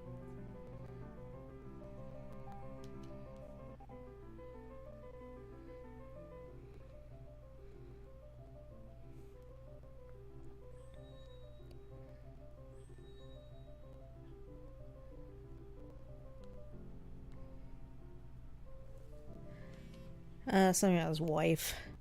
Much like I am only friends with the Chief Inspector because of Luke. Luke is only friends with Rochelle because of me. Keep this couple in mind for later. That's all I'm gonna say on the matter, but keep them in mind. I'm gonna go listen to and draw more stuff later, and y'all have a good stream. Yep, thanks so much for joining, Neil. I appreciate it. Unlike how I treated Lee, however, Luke never hid his animosity for the Lee matriarch. It was an odd sort of friendship where we would have awkward double dates. I don't even recall his first name. I think it starts with an N. I think. I might be wrong.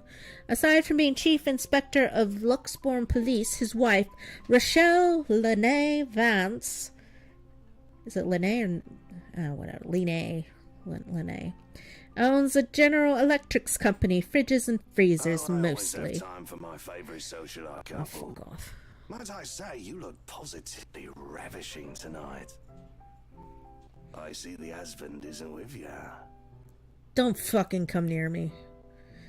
The way his eyes meet, the way he eyes me up is enough to make my skin crawl. I just wish Luke is here to fend off the more unseemly of our peers. You know, the ones. Men who are just a bit too friendly, staring too long at my assets, and getting close just because my husband is not here. And to think they all have the gall to do this at my own party. In my own house, I might add. But like any high society woman worth her salt, I know how to handle it with grace and dignity. I suppose you are looking pleasant as well. Luke's busy with work, unfortunately. Rochelle isn't here? A shame. I do hope he isn't causing you much trouble. That husband of yours can be a bit tough sometimes, acting like he's still some young bachelor.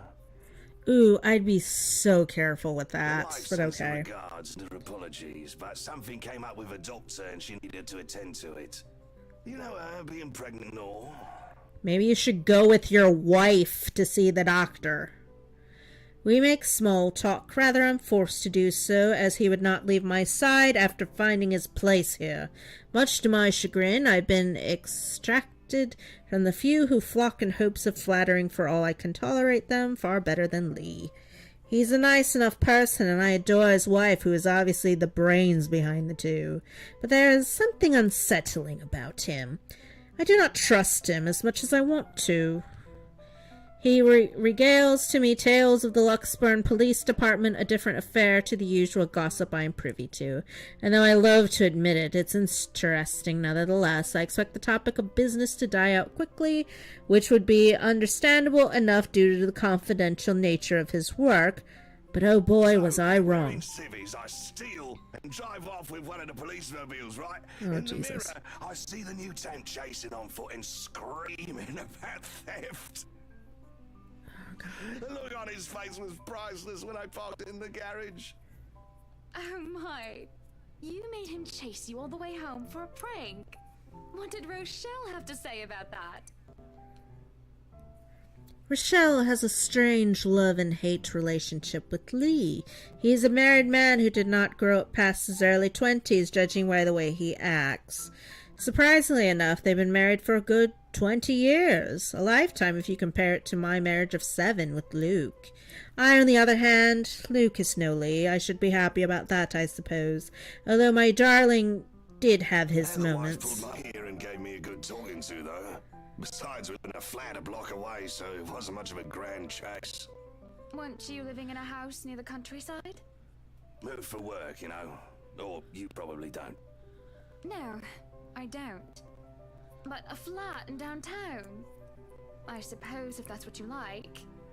Oh, it's horrid. Hate that tiny place, no matter how convenient it can be for work. 55 square yards are not enough when you need to get away from the wife.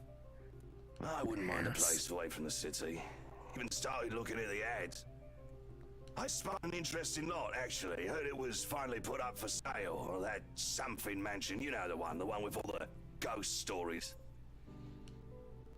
I know what he's talking about. There are really only a few urban legends are out there. It's... The Ermagerd Mansion? That's the one. Worthy of a king it is. I'd buy it myself, but Rochelle would only gripe if I brought it up to her. Not to mention all the expenses a place like that would be a real fixer-upper. You also have to find someone willing to work there with how superstitious people can be. If it becomes a problem, just hire someone to do an exorcism. I mean, fair enough. Actually, I do know of someone who could be up to the task. You remember the Ludgates party at their Christchurch summer residence? Of course. It was an excellent soiree. Everything was so classy, too. So classy. I'm so fancy. Oh, that place was a pigsty until they hired out this interior designer and they turned it into a bloody palace. Oh, She Lord, worked for here we the go. Exeters for their apartments in Soho too, and they recommended her when we were looking up Peters for our beach house in Porto Colom. How can all these people afford multiple houses? I hate Can't this. write it. No, I must have left it in my other jacket. Anyway, she's called, what's her name? Marianne, I believe, yes. But truly, if anyone were to get that place in McCullough, well, they'd be the envy and the talk of the town. Well, if you put it that way, Oh my I might just God. snap it up for myself. Oh, This Lord. place was starting to feel a bit small lately anyway. Oh, the audacity. It must be so awful. Sure, a 3-story penthouse might not be the definition of small for some people. I hate rich people so much. Or maybe a lot of people, but it isn't big enough to have grand parties in. As it is, I only invited about 30 people to this one, and it already feels cramped in here. It certainly would be nice if I didn't have to ride an elevator up and down several floors before I can get anywhere as well. All Luke's words and not mine. Besides, I've been looking for a good anniversary gift. Luke might like this one. Where is he anyway? Off being naughty, that's what he's doing. Luke is dressed to the nines as he usually is, and he looks ready for whatever the day will throw at him. His butler and valet wait at his side just in case he isn't as ready as he looks. Oh sure, that's normal. What is confusing me is the fact that he is on his way out of the penthouse, considering we won't have anywhere to go until much later. I am to attend the Triad Autumn Tasting. I do believe I informed you of this 2 weeks ago. Yes. And might I remind you that I had stricken that off your schedule? Because, one, the doctor told you to stop consuming so much alcohol. Yikes. Rich And people and their two, problems. I informed you a few days ago about the open house we are going to attend in its place. I've even found this marvelous interior designer. You didn't Mary find her, Ann somebody McCullough. talked about her. Hi, Ben. Hey, Ben, just FYI, First Friday is back on again, so I don't know. Something to throw out there. I forgot about it. I even found this marvelous interior designer. It's Nobody a cares. 3.5-hour drive to Cardiff. I don't have time for this. You're not That going! little party you threw all over again. You don't inform me of it, and you expect me to stay and be a gracious host when I have business elsewhere. Oh, fuck off. You know how I operate, Hana. Unless this was penciled in, I am sticking to my schedule. If I may intrude, the madam is correct. Your physician did insist Your you moderate your hands. drinking, unless you wish to incur acute pancreatitis. Yikes. Ouch. And Yeah. you did have this open house penciled in last Wednesday morning. Whoops. Bullocks, I don't remember doing so. Probably because you were hungover or still drunk. Well, you did. While very hungover. Hey, Valerie called it. He did. Moaned about me being too loud, but gave in after some pushing. Perhaps that was a wee bit cruel and manipulative of me, but... Come on, Luke. You promised we'd do whatever I want this weekend. Gordon Bennett, fine. I am giving this house tour of yours a chance. But if it proves to be a waste of time, I am going to Cardiff, and you are going to take a cab home. Are we clear? Oh, bite me. Such an ass. It's just a bit of a husband and wife tit for tat, isn't it? All couples have their arguments. I can tell you right now, in both my marriages, we never argued about wine tastings, buying mansions, and a helicopter pad. I'm just saying that. Once the honeymoon phase is over, as they call it, reality sets in that you and your partner might not always see eye to eye. Perhaps it's been the years. 7 of them is nothing to scoff at. I just cannot really believe I agreed to this. I was really looking forward to the Triad tasting. Dude, it sounds like you need to cut back, so like maybe don't. Though sometimes I think it's something a bit more than just simple disagreements, and I have to stop myself from wondering where we went wrong. There's always the Triad Christmas tasting in Manchester next month, and that'll only be an hour and a half drive. Stop encouraging this, Johans. Have I been neglectful? Have I offended? Have I acted shamefully? But Cardiff... Oh, shut the fuck up. You're such a baby, drunk. You can drink at home like a normal person. God. Certainly, any problem can be discussed, as long as he doesn't turn me away. Well, there goes my good mood. Oh, fuck off. Sorry, that's rude. Hana? Yes. Okay, here's the thing. I don't like this guy, so we're gonna do this. We're gonna keep doing this. Why must he treat me this way? I'm gonna defend myself. I don't care if it went down. Happy, Luke, because for once Did in it go a very down? long time, we Oh, will shocker, it went find up. Shocker. I'm ecstatic. Understood? And this would be perfect if you stop acting like a child who needs their nappy changed. We will be leaving after lunch for the Ermengarde mansion.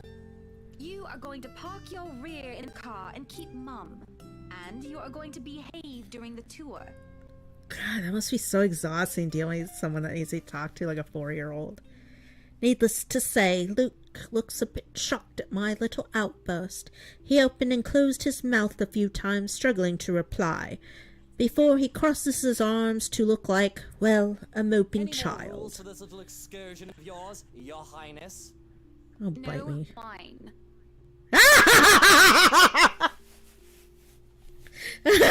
No wine. Correct! Unacceptable. I am already not allowed to the tasting, and you would deprive me of that simple pleasure? 'Cause you drink too much, you booze hound! I see you take one sip today. I will put the stocks under lock and key. Do you understand me? Don't forget the bottles he keeps in his dresser. Dude, like, that really is signs of an alcoholic, and you really need help. How many times in one day can you ask that? As many as it takes. I need you, traitor. Oh, geez, sorry. I didn't mean for that. The ride to the mansion is quiet, and Luke, having stared out the window the entire way, not paying attention to anything around him. Meanwhile, I'm conflicted. I don't know if I should apologize for changing his plans like that. But by the time we arrive at the mansion and I see his eyes light up in genuine interest, apologizing is the last thing on my mind. Yeah, I love all these portraits of, like, all these old dead people. Like, yay. The whole affair with the Umagard mansion is certainly an interesting experience. The place has been renovated and restored by the owners to what they claim to be acceptable standards. The mansion itself looks like something befitting a fairy tale or a period piece. It is tastefully decorated, and with a little bit of love and attention, I'm sure it can be a place Luke and I can call home. And the number of other prospective buyers that have come from the powerful and wealthy of Luxburn certainly did not disappoint, making this estate as prime property. The Lees are amongst the group who went with the Rose Woman, and I saw a few other notable faces, though I don't really feel like mingling. Unfortunately for every one of them, the Wrights are interested in buying. What has been bugging my mind, however, is that Isabel. What is her problem? I still don't quite understand what happened. One moment she's scrambling to give us paperwork to finalize a sale. Next she is panicking over some prank letter or another. Is Isabel alright? It's apparent that the way she shakes and the pallor of her skin, something has really shaken her Isabella, up. Do you need me to call that ambulance? I am worried, but it would be best if she is attended by someone more familiar to her, like her partner. But even then, the girl refuses Rose's offer a drink and looks just about ready to make a run for it. I'm just feeling a bit out of it. Excuse me. I'll be back. I just need to catch my breath. And she does so just as predicted, and her partner follows like a concerned mother. There's an awkward air amongst us as we are left in wake of whatever that was. The other murmur and gossips with each other, speaking of this poor daft girl and telling the tale of whoever was not audience to the act in the first place. It doesn't take long for the woman Rose to return and pull us aside into the study for what I assume is damage control. Rose invites Marianne in too, hoping to apologize to her as well, but the woman refuses, saying it is not one of her clients anyway. This leaves myself, Rose, and Luke, the last all too eager to make himself comfortable in the study. He's no doubt already claimed it as his own. Enough about what just happened. Please forgive Isabella. She's been under a lot of pressure lately. She's young, and all those rumors about this being haunted just got to her head. And it must be this terrible heat, too. Not a drop of rain for days now. Are you sure it is wise to just let her go like that? Where is the poor dear? She might get hurt. She's more likely to hurt somebody else, given what just happened. Oh, shut I up. told her to sit down and take a break. Already rang someone to pick her up, too. That might be for the best, dear. But please, Dear. we're here to talk about the mansion, yes? Why, I absolutely adore it. Don't you, Luke? Some of the rooms will certainly have to be repurposed. We want to change the appliances and have Marianne lead on the decor, but the whole thing is just lovely. I guess. It's certainly a lot roomier than our penthouse. Oh Exactly. Lots of space for guests, parties, a lot of room for little ones to run around too. Let's not discuss that right now, Buttercup. Anyway, I do think it would be a shame to let this mansion slip past us. But you haven't even finished touring the house. Well, we like what we've seen. I am making her job easier for her, am I not? No need for loans or long price negotiations. We can just sign a contract and close the deal. Really, you'd think the woman will be a bit more happy about an easy sale. I know how these estate agents worked, how long they had to wait, and how much they had to spend even just for a single sale. Why, she should be jumping for joy right now. I'm sure the commission of the mansion is nothing to sneeze at, even if she has to split it with that Isabella Do gal. you think we could have horses here? Yes, those do sound nice, love. Anyway, if anyone else is interested in buying this property, I assure you that I'm able and willing to give a better offer. Okay. A vineyard would be nice. Oh my god. Or maybe No. And we do reward our people quite generously, Rose. So, if I were you, I would start on that paperwork. helicopter pad. Oh my god. I pause, and there's a small moment of complete silence where Rose and I just stare incredulously at Luke. It's an unspoken understanding, a rule that between the two of us that we have to put on an act. With our social standing where image matters, it's also important to avoid making enemies, and to follow the rule is an easy feat for me. From youth, I have been the well-trained social butterfly, gracious and graceful. Luke, on the other hand... What, Luke? No. What? Whatever would we need a helipad for? Well, he likes to play the fool sometimes, even if he is anything but. As he throws a weary smile, I shake my head and beckon Rose over. This is to be our home, and there is nothing she or anyone else can do to change my mind. This is a place that speaks of power and importance, and at the same time of safety and comfort. Perhaps we can even have our family here. There is definitely no better gift than this for our special date. Yes, everything here is absolutely wonderful, except for that ugly painting in the study. It looks like a bad take on the bad fake of the Edvard Here's the Munch deal. painting. I'm willing to pay 10% higher than your listing price. If anyone tries to outbid us, just add another 5%. I doubt anyone can, of course. Or, you know what? Just add 15% to the listing price, and we can sign all the paperwork now. I guess, if that's what you want. That won't be any trouble. I don't have all the papers now. Didn't think this would be a quick sell. I'll have copies sent to you so you can look over them. And if you'd still like to finish the rest of the tour with Isabella's group, you're more than welcome to. No, I think we're good here. We'd appreciate a private tour of the place a lot more, I think. All right. Should I let Marianne in, then? Marianne? Oh, right. She's been waiting outside the study this whole time, hasn't she? I'll have to have a little chat with her to move this little mansion project Please do. forward. I love how, like, that's not even, like, she doesn't even call it Marianne, her, like, she doesn't even, like, spell it correctly. It's like Mary Ann, when it's like Marion. There's a lot of apprehension when the other woman enters the study.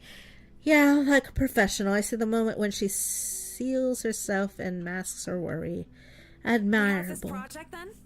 Like, that's not even, like, how her... That's not even how her name is spelled, but, like, Hannah just doesn't freaking care. Of course. Will you be needing anything from us? Having the floor plans would be a great start, just so that I can look at them beforehand. And if you could tell me when you're available for a meeting so that I can include it in my calendar? Oh, is a meeting really all that necessary, Marianne? I Yes. guess we can send Johans to help you out. You two can start by getting rid of this ugly painting. A hush falls upon the room at my request. And lo and behold, the painting is gone. In its place is a mirror, which leads me to look at my own confused expression. Well, no matter. Back to the topic at hand. Marianne, dear, we are simply far too busy to meet up.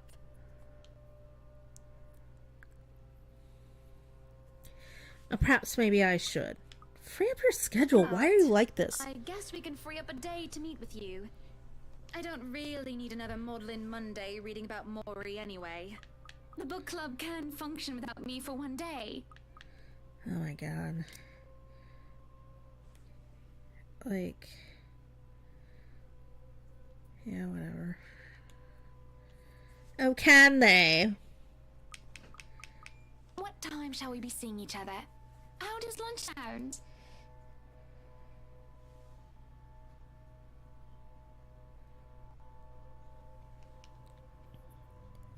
Besides, my house has a higher priority over book club. Well, why? We can hold the next meeting in this place. Surely the beauty and grandeur of it all will inspire spirited and lively debates about whether modern-day writers can match up to the classics. My God, seriously. I might as well clear up the rest of my week to handle whatever affairs buying this mansion requires of me. Any social activity can be put off until the Ermengarde, or rather, the Wright Mansion's great debut. I'll have to fill a great parties and gatherings, especially when I organize them myself. Although, with a project of this scope, we might need most of the day to tackle your concerns. A more thorough inspection of the place is also preferable. Breakfast then! It's a date. It's really not. Alright, Monday, 10 o'clock sharp. We'll see you then. Okay. Actually, Marianne suggested that we meet at 9, but who is even awake at that unholy hour? I'm not. I'm only awake at 7:30 because I have to be. Other than that, no. I was lucky enough to wake up this morning before Luke went all the way to Cardiff. We say our goodbyes, shake hands, and make it clear without outright saying it that we now own this house. By the time that we left the mansion grounds, sunset is almost upon us. So, you really want to buy this place then? That's a bit of a big impulse buy, even coming from you. Oh my God. Not that I'm complaining. God, what is wrong with your face? I feel elation when I hear those words come from him. It's not every day one is able to please someone like Luke. He gives away false flattery to sway those who starve for his attention and approval. But in the privacy of closed doors, he would often express his grievances. He neither censors himself in front of me, nor spares me from his criticisms. The penthouse was getting a bit too small for you. Happy anniversary! Oh, God. That time of the year already? Better give me a frickin' diamond necklace. He forgot about it last year, too. I understand that he's a busy man, but... Is that why you want to buy it? Yes. You don't like it? I do. But I remember you used to talk about how you wanted to live next to the beach. Botany Bay... Botany Bay, Kent. I remember the sea, water that stretched on for miles and miles as far as the eyes can see. As a kid, I loved our beach trips, swimming all day as much as I could. I was a well-behaved child, and the only time I was ever truly difficult was when I refused to get out of the waters, even when my fingers had gone all wrinkly. And even when they managed to pull me out of the water, there was always sand castles. The day before we married, I told Luke that I wanted a house on a beach, and a dog. And a kid or two. None of those came true 7 years That later. was a childish dream. Living next to the beach is so impractical if you really think about it. I don't think so. I want to live by I don't know. water. It's not a bad thought to see you in a bathing suit every day. Maybe Gross. another time, love. We still have forever, don't we? He says nothing, only grabbing my hand and holding it tight as we spend the rest of the ride home in silence. I miss the sea. As do I miss the ocean. Sick and hovering over the loo at 3 in the morning, the picture I paint right now is hardly glamorous. A horribly fishy taste is left in my mouth as I throw up what I had for dinner, and I hate the is it acid? Stench that fills the lavatory. The burning sensation at the back of my throat is no help whatsoever. I can feel another wave of nausea come over me when the door opens. What are you doing so early out of bed? I don't know. I'm looking up the news. I'm fine, love. I'm watching the must have stock just market. eaten something bad. That's all I managed to say before vomiting again into the porcelain throne. Go Lovely. back to bed, Luke. I'm going to clean up here. I refuse to look at him. I don't want him to see me like this. The last time I've had horrible morning retching into a toilet was during my college years, being the life of the party. Thoughtless and shameless, I had thrown away months of frivolous merriment and pointless hookups. I didn't even retain any of the connections I made from that time. Sure, they still know of me and I still know of them, and we still do business from time to time. But I've lost touch with anyone who I don't see on a daily basis. I hardly have any of the friends I had when I was still Hannah Evans. Teachers, fellow university students, drinking buddies, all consequences like... well, an old conquest like Jack? No, don't touch me, Why sweetie. is this... It's okay... disgusting. I know they can only have one outfit, but it's like, it's a little preposterous to think that she's dressed like that at 3 in the morning. I'm disgusting. Luke sits down next to me on the toilet floor to hold my hair as I cough up even more fish. He wipes the vomit from the corner of my mouth and just stares. Fire someone? I don't feel sick. Just feeling a bit under the weather, dear. Wow, It's been unbearably hot as of late, hasn't it? I do wish it would rain. Are you sure it wasn't those sweets? I told you not to eat those sweets. Why is she disgusting? Maybe. Well, don't laugh. Well, think about it, Jacob. Why would somebody be throwing up in first thing in the morning? Well, I can't help if you make that sort of face. Is she gonna have like a mutant baby? That'd be funny. Fruit inbreeding? He starts chuckling, and soon enough, he is in a fit of laughter. Oh my... what? Oh my god, this animation is deceased. The scene happening next to a loo filled with sick just makes the whole thing bizarre, and it nearly makes me start giggling as well. I try to stifle it though as I smack him on the shoulder. Making a face, Luke. Stop laughing. Shut up. Well, vomiting is so funny. Oh, tee. When he wouldn't stop laughing, I let myself go as laughter bubbles from my own throat, and I forget whatever ill feeling plagues me. We are just husband and wife, laughing together at a funny face, the little things in life. I let myself go because I know that these memory moments will not last forever. But if I just known the terrible things that are to come for us, I would have wished with everything I have then and there that for the laughter stayed. Hiya! Come on now!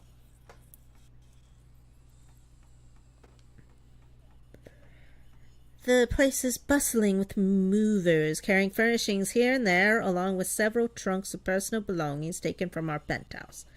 Wait, they just freaking moved in by Wednesday? Oh my god. So weird. So weird. Luke... only one so far? Rose? She was the one with the green hair. Why'd she die? I think it's kind of like the Grudge House, where like anyone that goes in usually winds up dead, because like there's a bunch of other people that have gone missing that have worked on the house. Luke watches them like a hawk, making sure nothing is handled carelessly or gets Careful now. stolen. I know your pictures are framed by cheap plastic, but those are framed by African Blackwood and are one-of-a-kind commissioned paintings. Each one is easily worth a lifetime of what you lot make. Luke, do the dishwashers go into the kitchen or the butler's pantry? Pantry, Buttercup. Careful, that's Emma No, you there, put that down. You do not manhandle a Napoleon Abueva. The fuck is that? I see the exasperation. I have to send a poor man an apologetic glance. Even Johannes rolls his eyes as he goes by. Considering Luke is always like this during a project, Johannes and I have gotten used to it. Poor Marianne, on the other hand, looks a bit stressed seeing the gigantic mess quickly before going back to work. Everything just has to be perfect, exactly the way he wants it. One little thing out of place, one little thing that didn't fit the image he clearly constructed in his head, and Luke gets bent out of shape. Sweetie, why don't we go and sort your suits upstairs? Let Johannes and Marianne and the foreman deal with the rest of the work. We have this, Mrs. Wright. Yes, please do go before a blood vessel bursts. Blood stains are so troublesome to clean. Taking him by the hand, I lead him upstairs into our bedroom. The place has been arranged first so that we can get some rest, no matter what state the rest of the mansion is in. I am definitely glad I can just lie down on a soft, comfy bed after what has been a busy morning. Watching Luke act like his life depended on getting this move done is tiring all on its own. And to think I've had the whole day of this ahead of me. I feel the bed dip beside me as Luke sits down with a sigh. I can't wait for this to be over. Stop I it. don't know. It's fun seeing you all fired up. Here at home and not at work, you know. You know I can't always be home, Hana. I have a company to run, unless you've forgotten. I haven't forgotten. You're the one who insists on being there to make sure each and every little thing is under control. I just really miss you sometimes, and I wish you were at home more often. Why, if you're But not Buttercup, careful, then I can't might drink. go a bit loopy and I'll start bringing cats home. And soon enough, one day you'll find yourself going home to a farm just filled with felines that follow you everywhere. Oh, don't bluff. The things would shred up your precious furniture. Yikes. Besides, you don't even like cats. I would concur with him. I don't like cats, but I'm also allergic to them, so... True. Dogs are infinitely superior, of course. Yes, Hannah, get yourself a dog. What about the wet dog smell? Oh my god. I'm not cleaning up after a mutt, no matter how cute. Just get a little one. A cat would be better.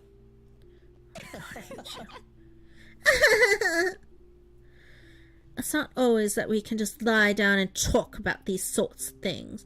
To joke around as if we're teenagers again, with very little problem in the way of responsibilities and roles.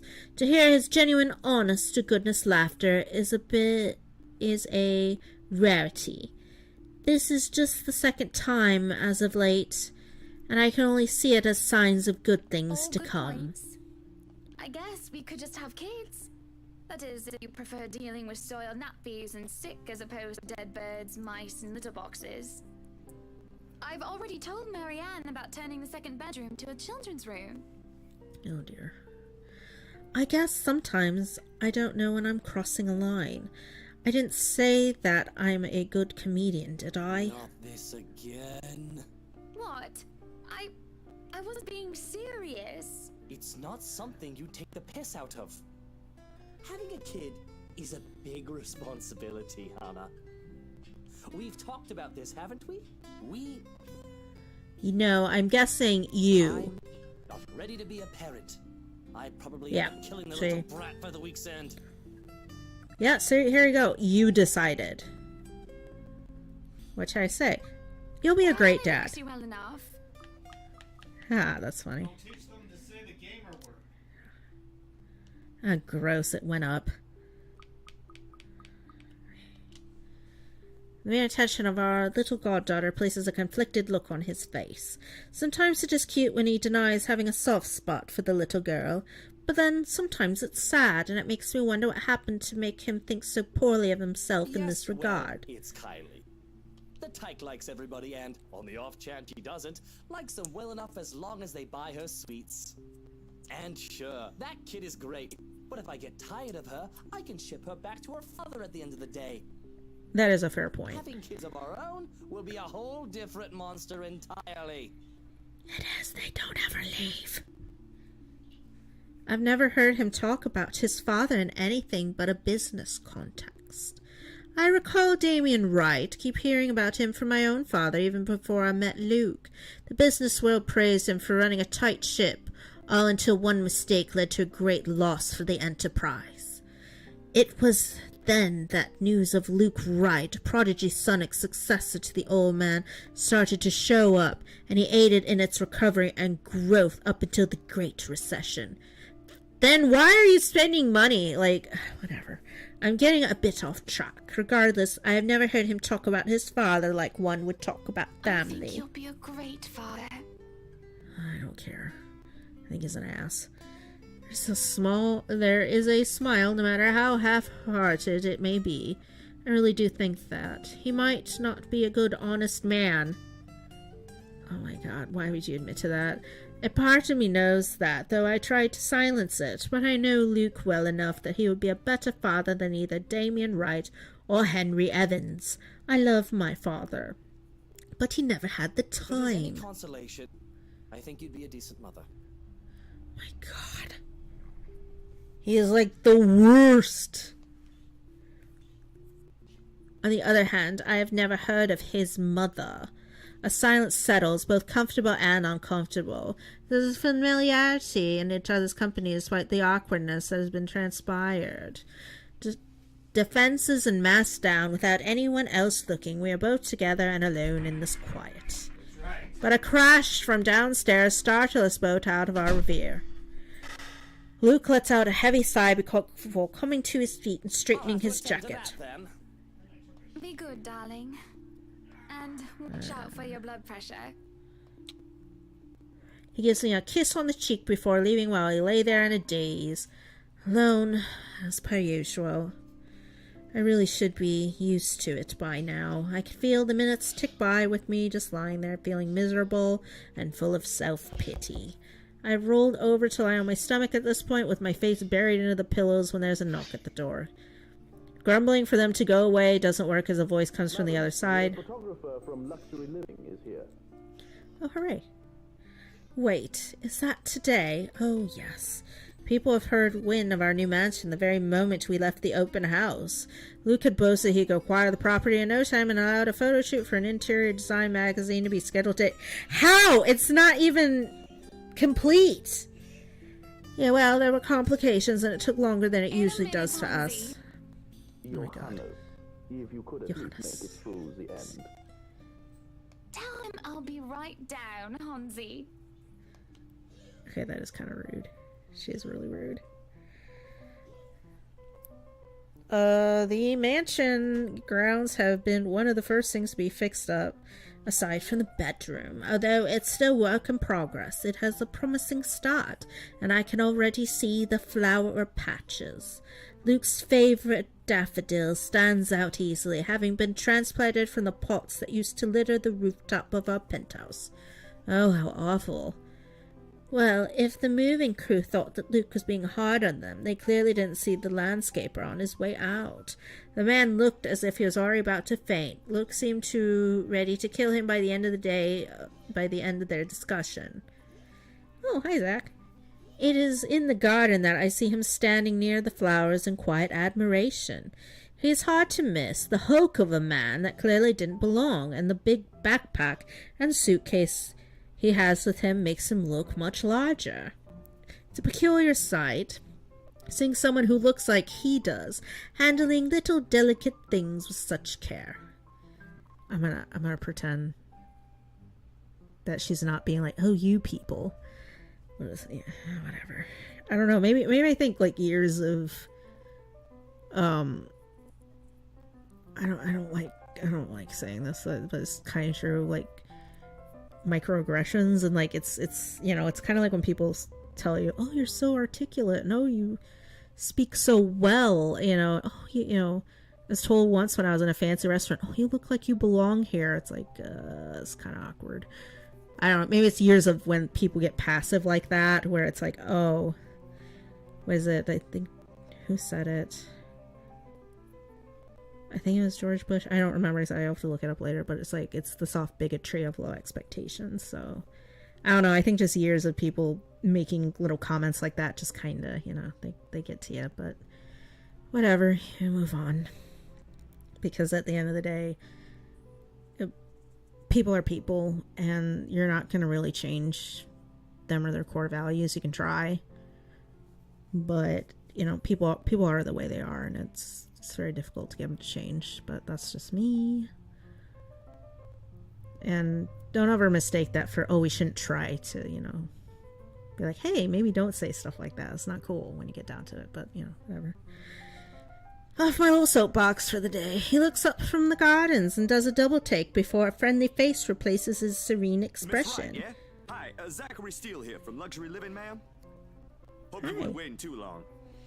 But it looks like you're still moving in, huh? Thought for a second that my calendar was wrong and I came here too early. You look familiar. Have we met? I have a very wide social circle, so everyone looks familiar at one point or another. But one would think I'd remember someone who stands out like him. The struggle to recall must have been evident on my face as he quickly and kindly answers my question. With Isabella, your estate agent, when she had the house blessed? Oh yes, that's right. Small world, isn't it? Should have known you were Miss Wright. The one and only. Oh my god. Welcome to Maison de Right. And yes, we've been in the process of moving in as we were delayed. But Oh no, we were won't be a problem. delayed by 2 days. I couldn't get my mansion with as quickly as I liked. I wanted it by the end of the week, and I got it 3 days early, but that's still not good enough, because I also want to have a party on Friday. They're just adding a few things here and there, and you should still be able to do your work. Where's the rest of your crew then, Mr. Steele? Zach is fine, please. Mr. Steele makes me feel like I'm a mascot for a cleaning product. Fair enough. Anyway, I'll be your one-man crew for today. Don't worry, been doing this gig for a while now. I trust you. You must be quite the veteran to handle this on your own. We've had a full crew coming into our penthouse the last time we were covered in your magazine. Veteran? Oh, your words are too kind, Miss Wright. Hannah! If I get to call you Zach, you have my permission to call me Hannah. Alrighty then. Anyway, I'm no veteran, but I know my camera well enough to make sure this is a good shoot. You can trust me on that, Miss Wright. Hannah.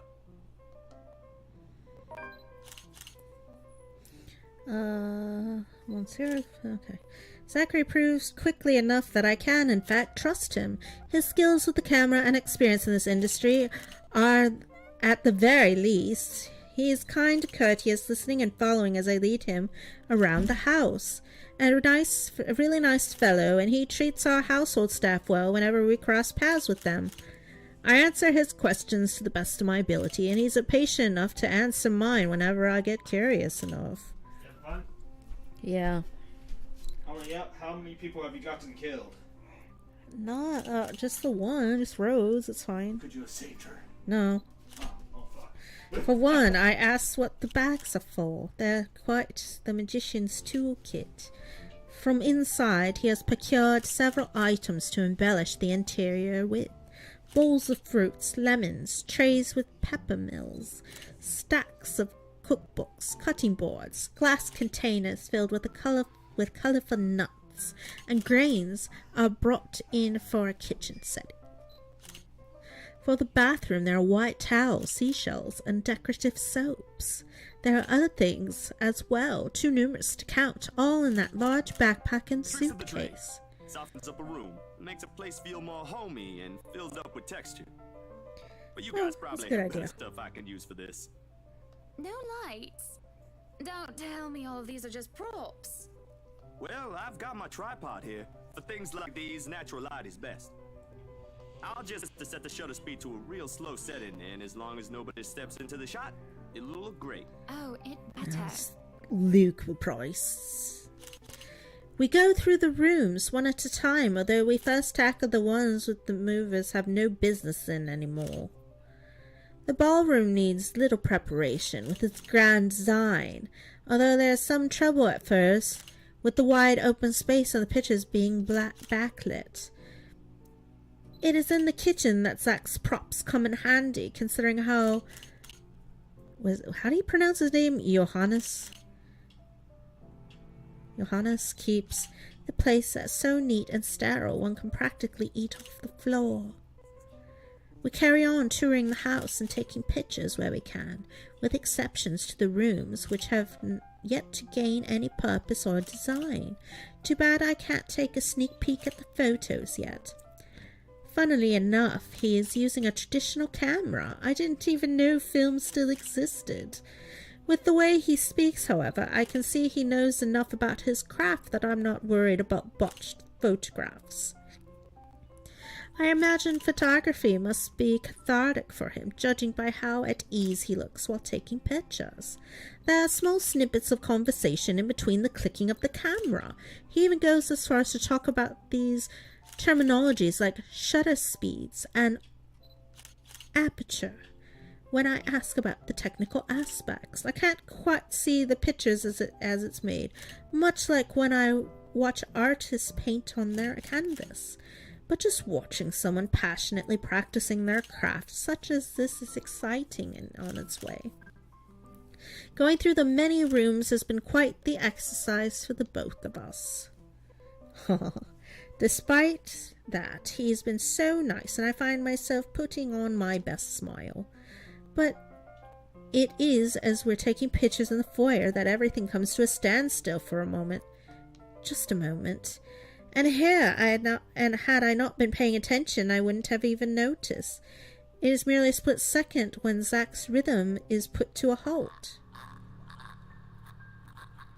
His finger doesn't move to release the shutter, and he doesn't pull the camera away from his face, still gaze still firmly fixed through the viewfinder. His hands shake, and there is a light sheen of sweat on his forehead. No response. Is something the matter? Lowering his camera, he blinks and stares at something behind me before shaking his head. Turning around, though, I see nothing that could have gotten his attention. Oh, no, there's nothing wrong. I just remembered something I saw. Let's get back to the pictures. Can you move a bit more to the left, yeah?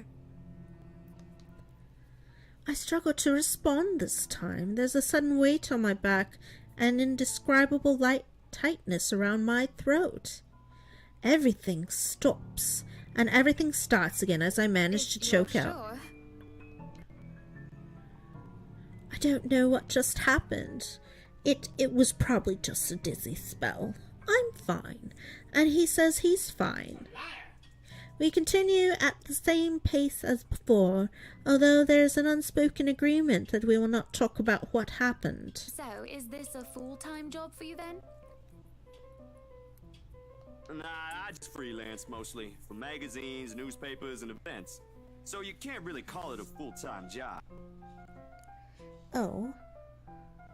It's fun and it puts food on the table, but it's not what I really want to do. No, blame you. Not all the time. What is it that you want to do then? Maybe I've been out of line, sticking my nose into other people's businesses, but I can't help but ask. I regret doing so as I see his shoulders slump and the easygoing air he has fades away. He looks torn between whether he wants to talk about it or not. Documentaries mostly. But cinematography is a lot more difficult than photography, right? I was working on this thing, actually. What thing? Well, it wasn't really a big thing. People didn't like Blue Fonzie very much. People don't like a film about colors. I suppose they would have liked Blue Betty a lot more. Very funny. So, Grand Director, do you want to tell me what Blue Foncé is all about? He hesitates. When I refuse to budge on the matter, he gives in and spills it all out. I don't know what that means. Dark blue, the darkest hours of the Black British. He speaks with passion of one who has gone through the very matter he is concerned with. There is conviction, knowledge, and experience in his speech. Why, I would have told him that he is an amazing speaker, if I only wasn't so engrossed in listening. See, you can be with Zack. He's way nicer. I'm just saying. Prejudice and discrimination in schools and in the workplace. Lesser chances for opportunities and higher chances of being treated like a criminal. He spoke of blacks and people of color in general still being treated like second-class citizens. Okay, we're getting in fucking dangerous territory here, and I'm just saying. This is how we got in trouble earlier, but whatever. All because of the color of their skin. It's all just positively riveting and sad. It comes to a point where he soon loses steam. He looks abashed, realizing what he has just done. I just got so carried away and... It's fine. It is really so fascinating to watch people talk about their passion after all. After all, I'm rich and I have no passions because I can do everything I want. See how your eyes light up when you speak so fiercely. So fiercely. You have very beautiful eyes. Oh, Jesus. Thanks, I guess. So handsome. I want to say that I understand where he's coming from, but I really don't, do I? See, this is what I'm talking about. Once you're self-aware, it's okay, it's okay. I was born with a silver spoon in my mouth, and I've lived a charmed life. It hasn't been perfect, but the difficulties I've been through pales in comparison to what others experience on a daily basis. See, she gets it. She gets it. Why do a lot of people don't? Whatever. I certainly don't know how I would have fared were it any different. Would I still meet Luke, and would he still have loved me if I were any lesser? What was your home like? We all know, Hannah, that... No, he wouldn't have liked you. He wouldn't have gone out with you had your daddy not been rich. Let's be honest.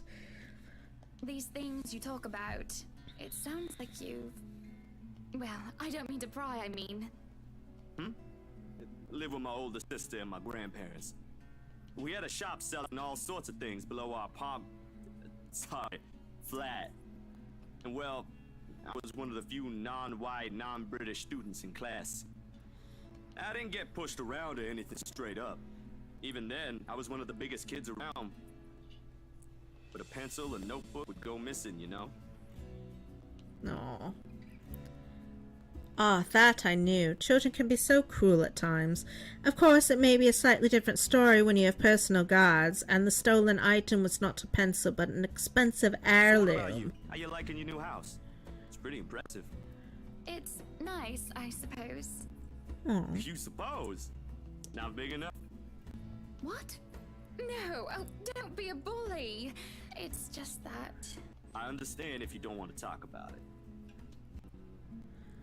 I was a little girl, all dolled up and treated like a fragile porcelain with nursemaids waiting on me hand and foot. All the material possessions anyone could ever want, I could ask for at a whim, and it would be handed to me just like that. But I barely saw my parents, just goodbye kisses in the morning before they went off to who knows where they needed to... where they were needed next. I saw them move often on the telly or in the papers than I ever did in person. I remember my old house. It was a lot like this one.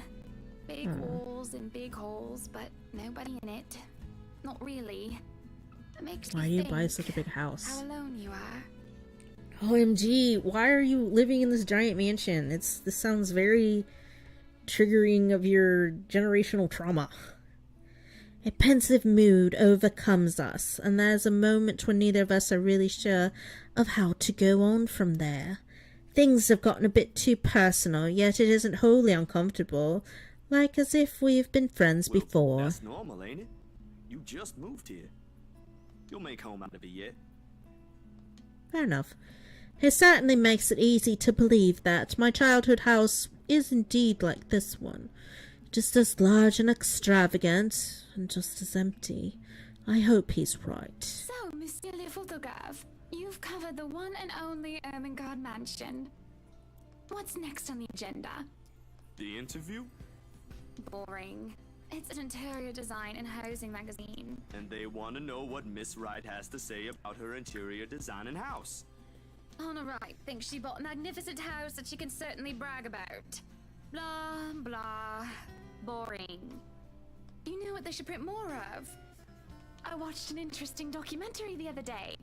Bleu Foncé, The Darkest Hours of Black British. I recommend you watch it. Those are the things that people should know about. What do they care if I use a purple or green bowl of fruit in my kitchen? I mean, that's People, fair. right? Oui. People are shite. What do you think? Do I look good with this angle? I strike a pose while he's being busy, looking taken aback for a moment, probably not expecting me to just go on and say such a crash word. He recovers quickly, and after snapping a few shots, he grins. Vous êtes belle. Fuck, You want I don't copies know of what these that- ones? Yes, please. So, the big boy knows French. You must have wooed a few ladies. Unless you're into gents. Either Oh way, God, now you're French making him is, uncomfortable. after all, the language of romance. Oh, I don't know about quoting fancy poetry. But I've made lunch for a girl before, and they did like that fancy French Aw. cuisine. There you go. Cook your best. I can cook just about anything as long as I know the recipe. C'est Aw. magnifique. It's been so long since I've had a nice and proper chat with a good friend. No, Lee is certainly not a good friend. And although we just met, Zachary is the sort who can probably befriend anyone. He's just a comfortable person to be around with. A bit too comfortable. The Photoshop went by a breeze. And somewhere along the way, we talked and laughed, and I find myself getting a bit too close without realizing. He'll give me this strange look until I back off, and he'll go back to asking questions after I agreed to do this little interview. It's just odd. Well, no. Me being friendly isn't just odd, that's just how I am. Zachary is the one that's being odd. Why? Anyone else would absolutely welcome the extra attention I give them. Hazel, on the other hand, looks almost flustered about it. He should be used to different personalities by now, having to deal with various people when he works. If not, he needs to start. Perhaps nobody has shown him him attention of this kind, but he's a big boy. He should be able to handle me. After all, it is a friendly touch here, a pretty smile there, and a gentle sway of the hips as I move around. Zachary grew more and more red every time he noticed. Am I being mean if I find enjoyment in seeing him unravel? Perhaps. This went on during the interview and beyond that. There's nothing wrong with what we're doing, right? Zachary and I are just having a playful, friendly chat while enjoying the view outside. At least that's how I see I'm it. sorry, but I'm really getting distracted. Could you maybe stop doing that?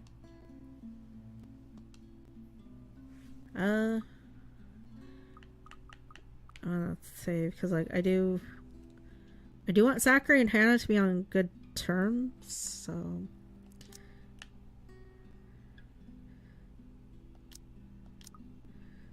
I'm gonna stop it because like I do want us to be. I'll stop if it makes you uncomfortable, sweetie. That go up? Yes, it did. Okay. Sorry. No, I should be the one apologizing. What, you're a shy one, aren't you, big guy? It's not that, but He gestures to the ring on my finger and lets the fact of the matter hangs heavily between us. Being told implicitly that I am too forward is not a common occurrence. I think I'm most stunned by the fact he pointed it out rather than, well, being rejected.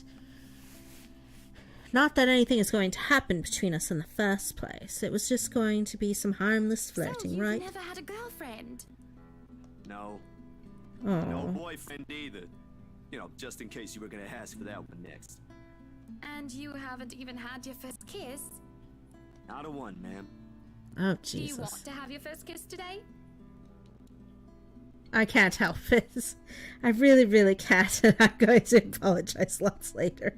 Surely by the catty smile on his face, it's obvious that I'm just pulling his leg. Okay, I'm sorry. It's kind of inappropriate, but it's kind of funny. The laugh I fail to contain certainly gives it away if it isn't obvious, but still, he lights up the embarrassment, stammering and sputtering objections. You're married, and this will be extremely unprofessional.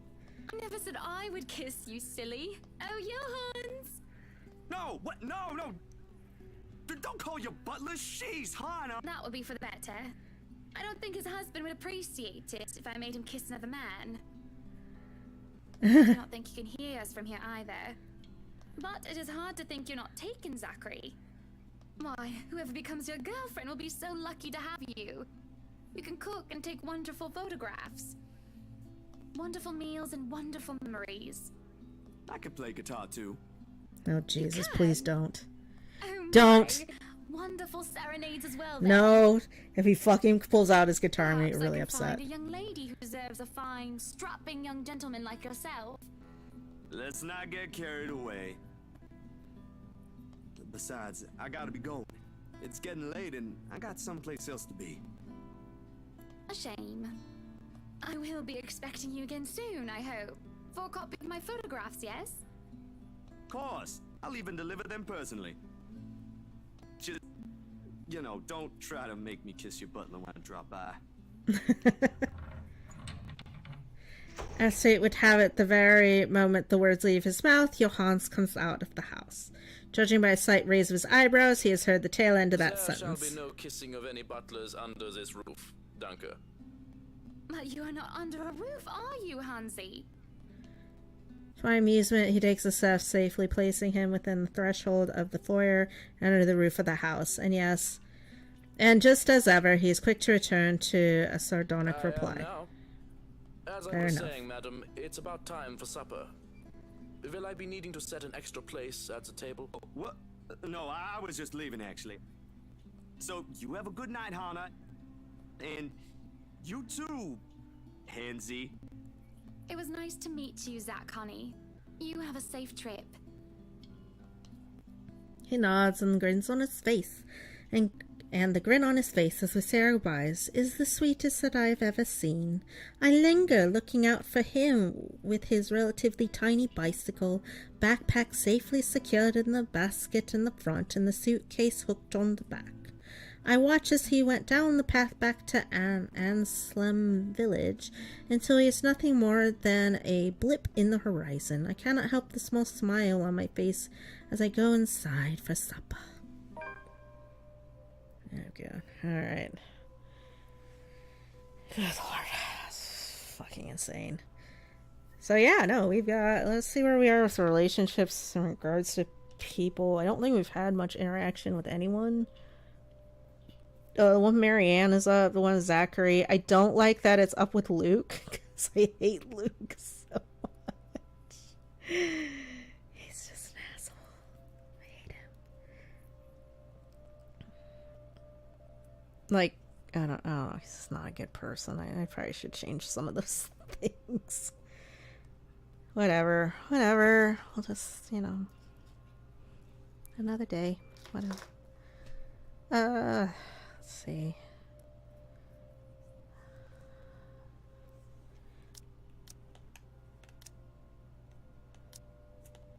Okay, so I haven't. I feel like Isabella has a really good relationship with Marianne. She's got a good one with Zachary. Not so great with Rebecca, but I hate Becca. And she hasn't had not a whole lot of interaction with Luke.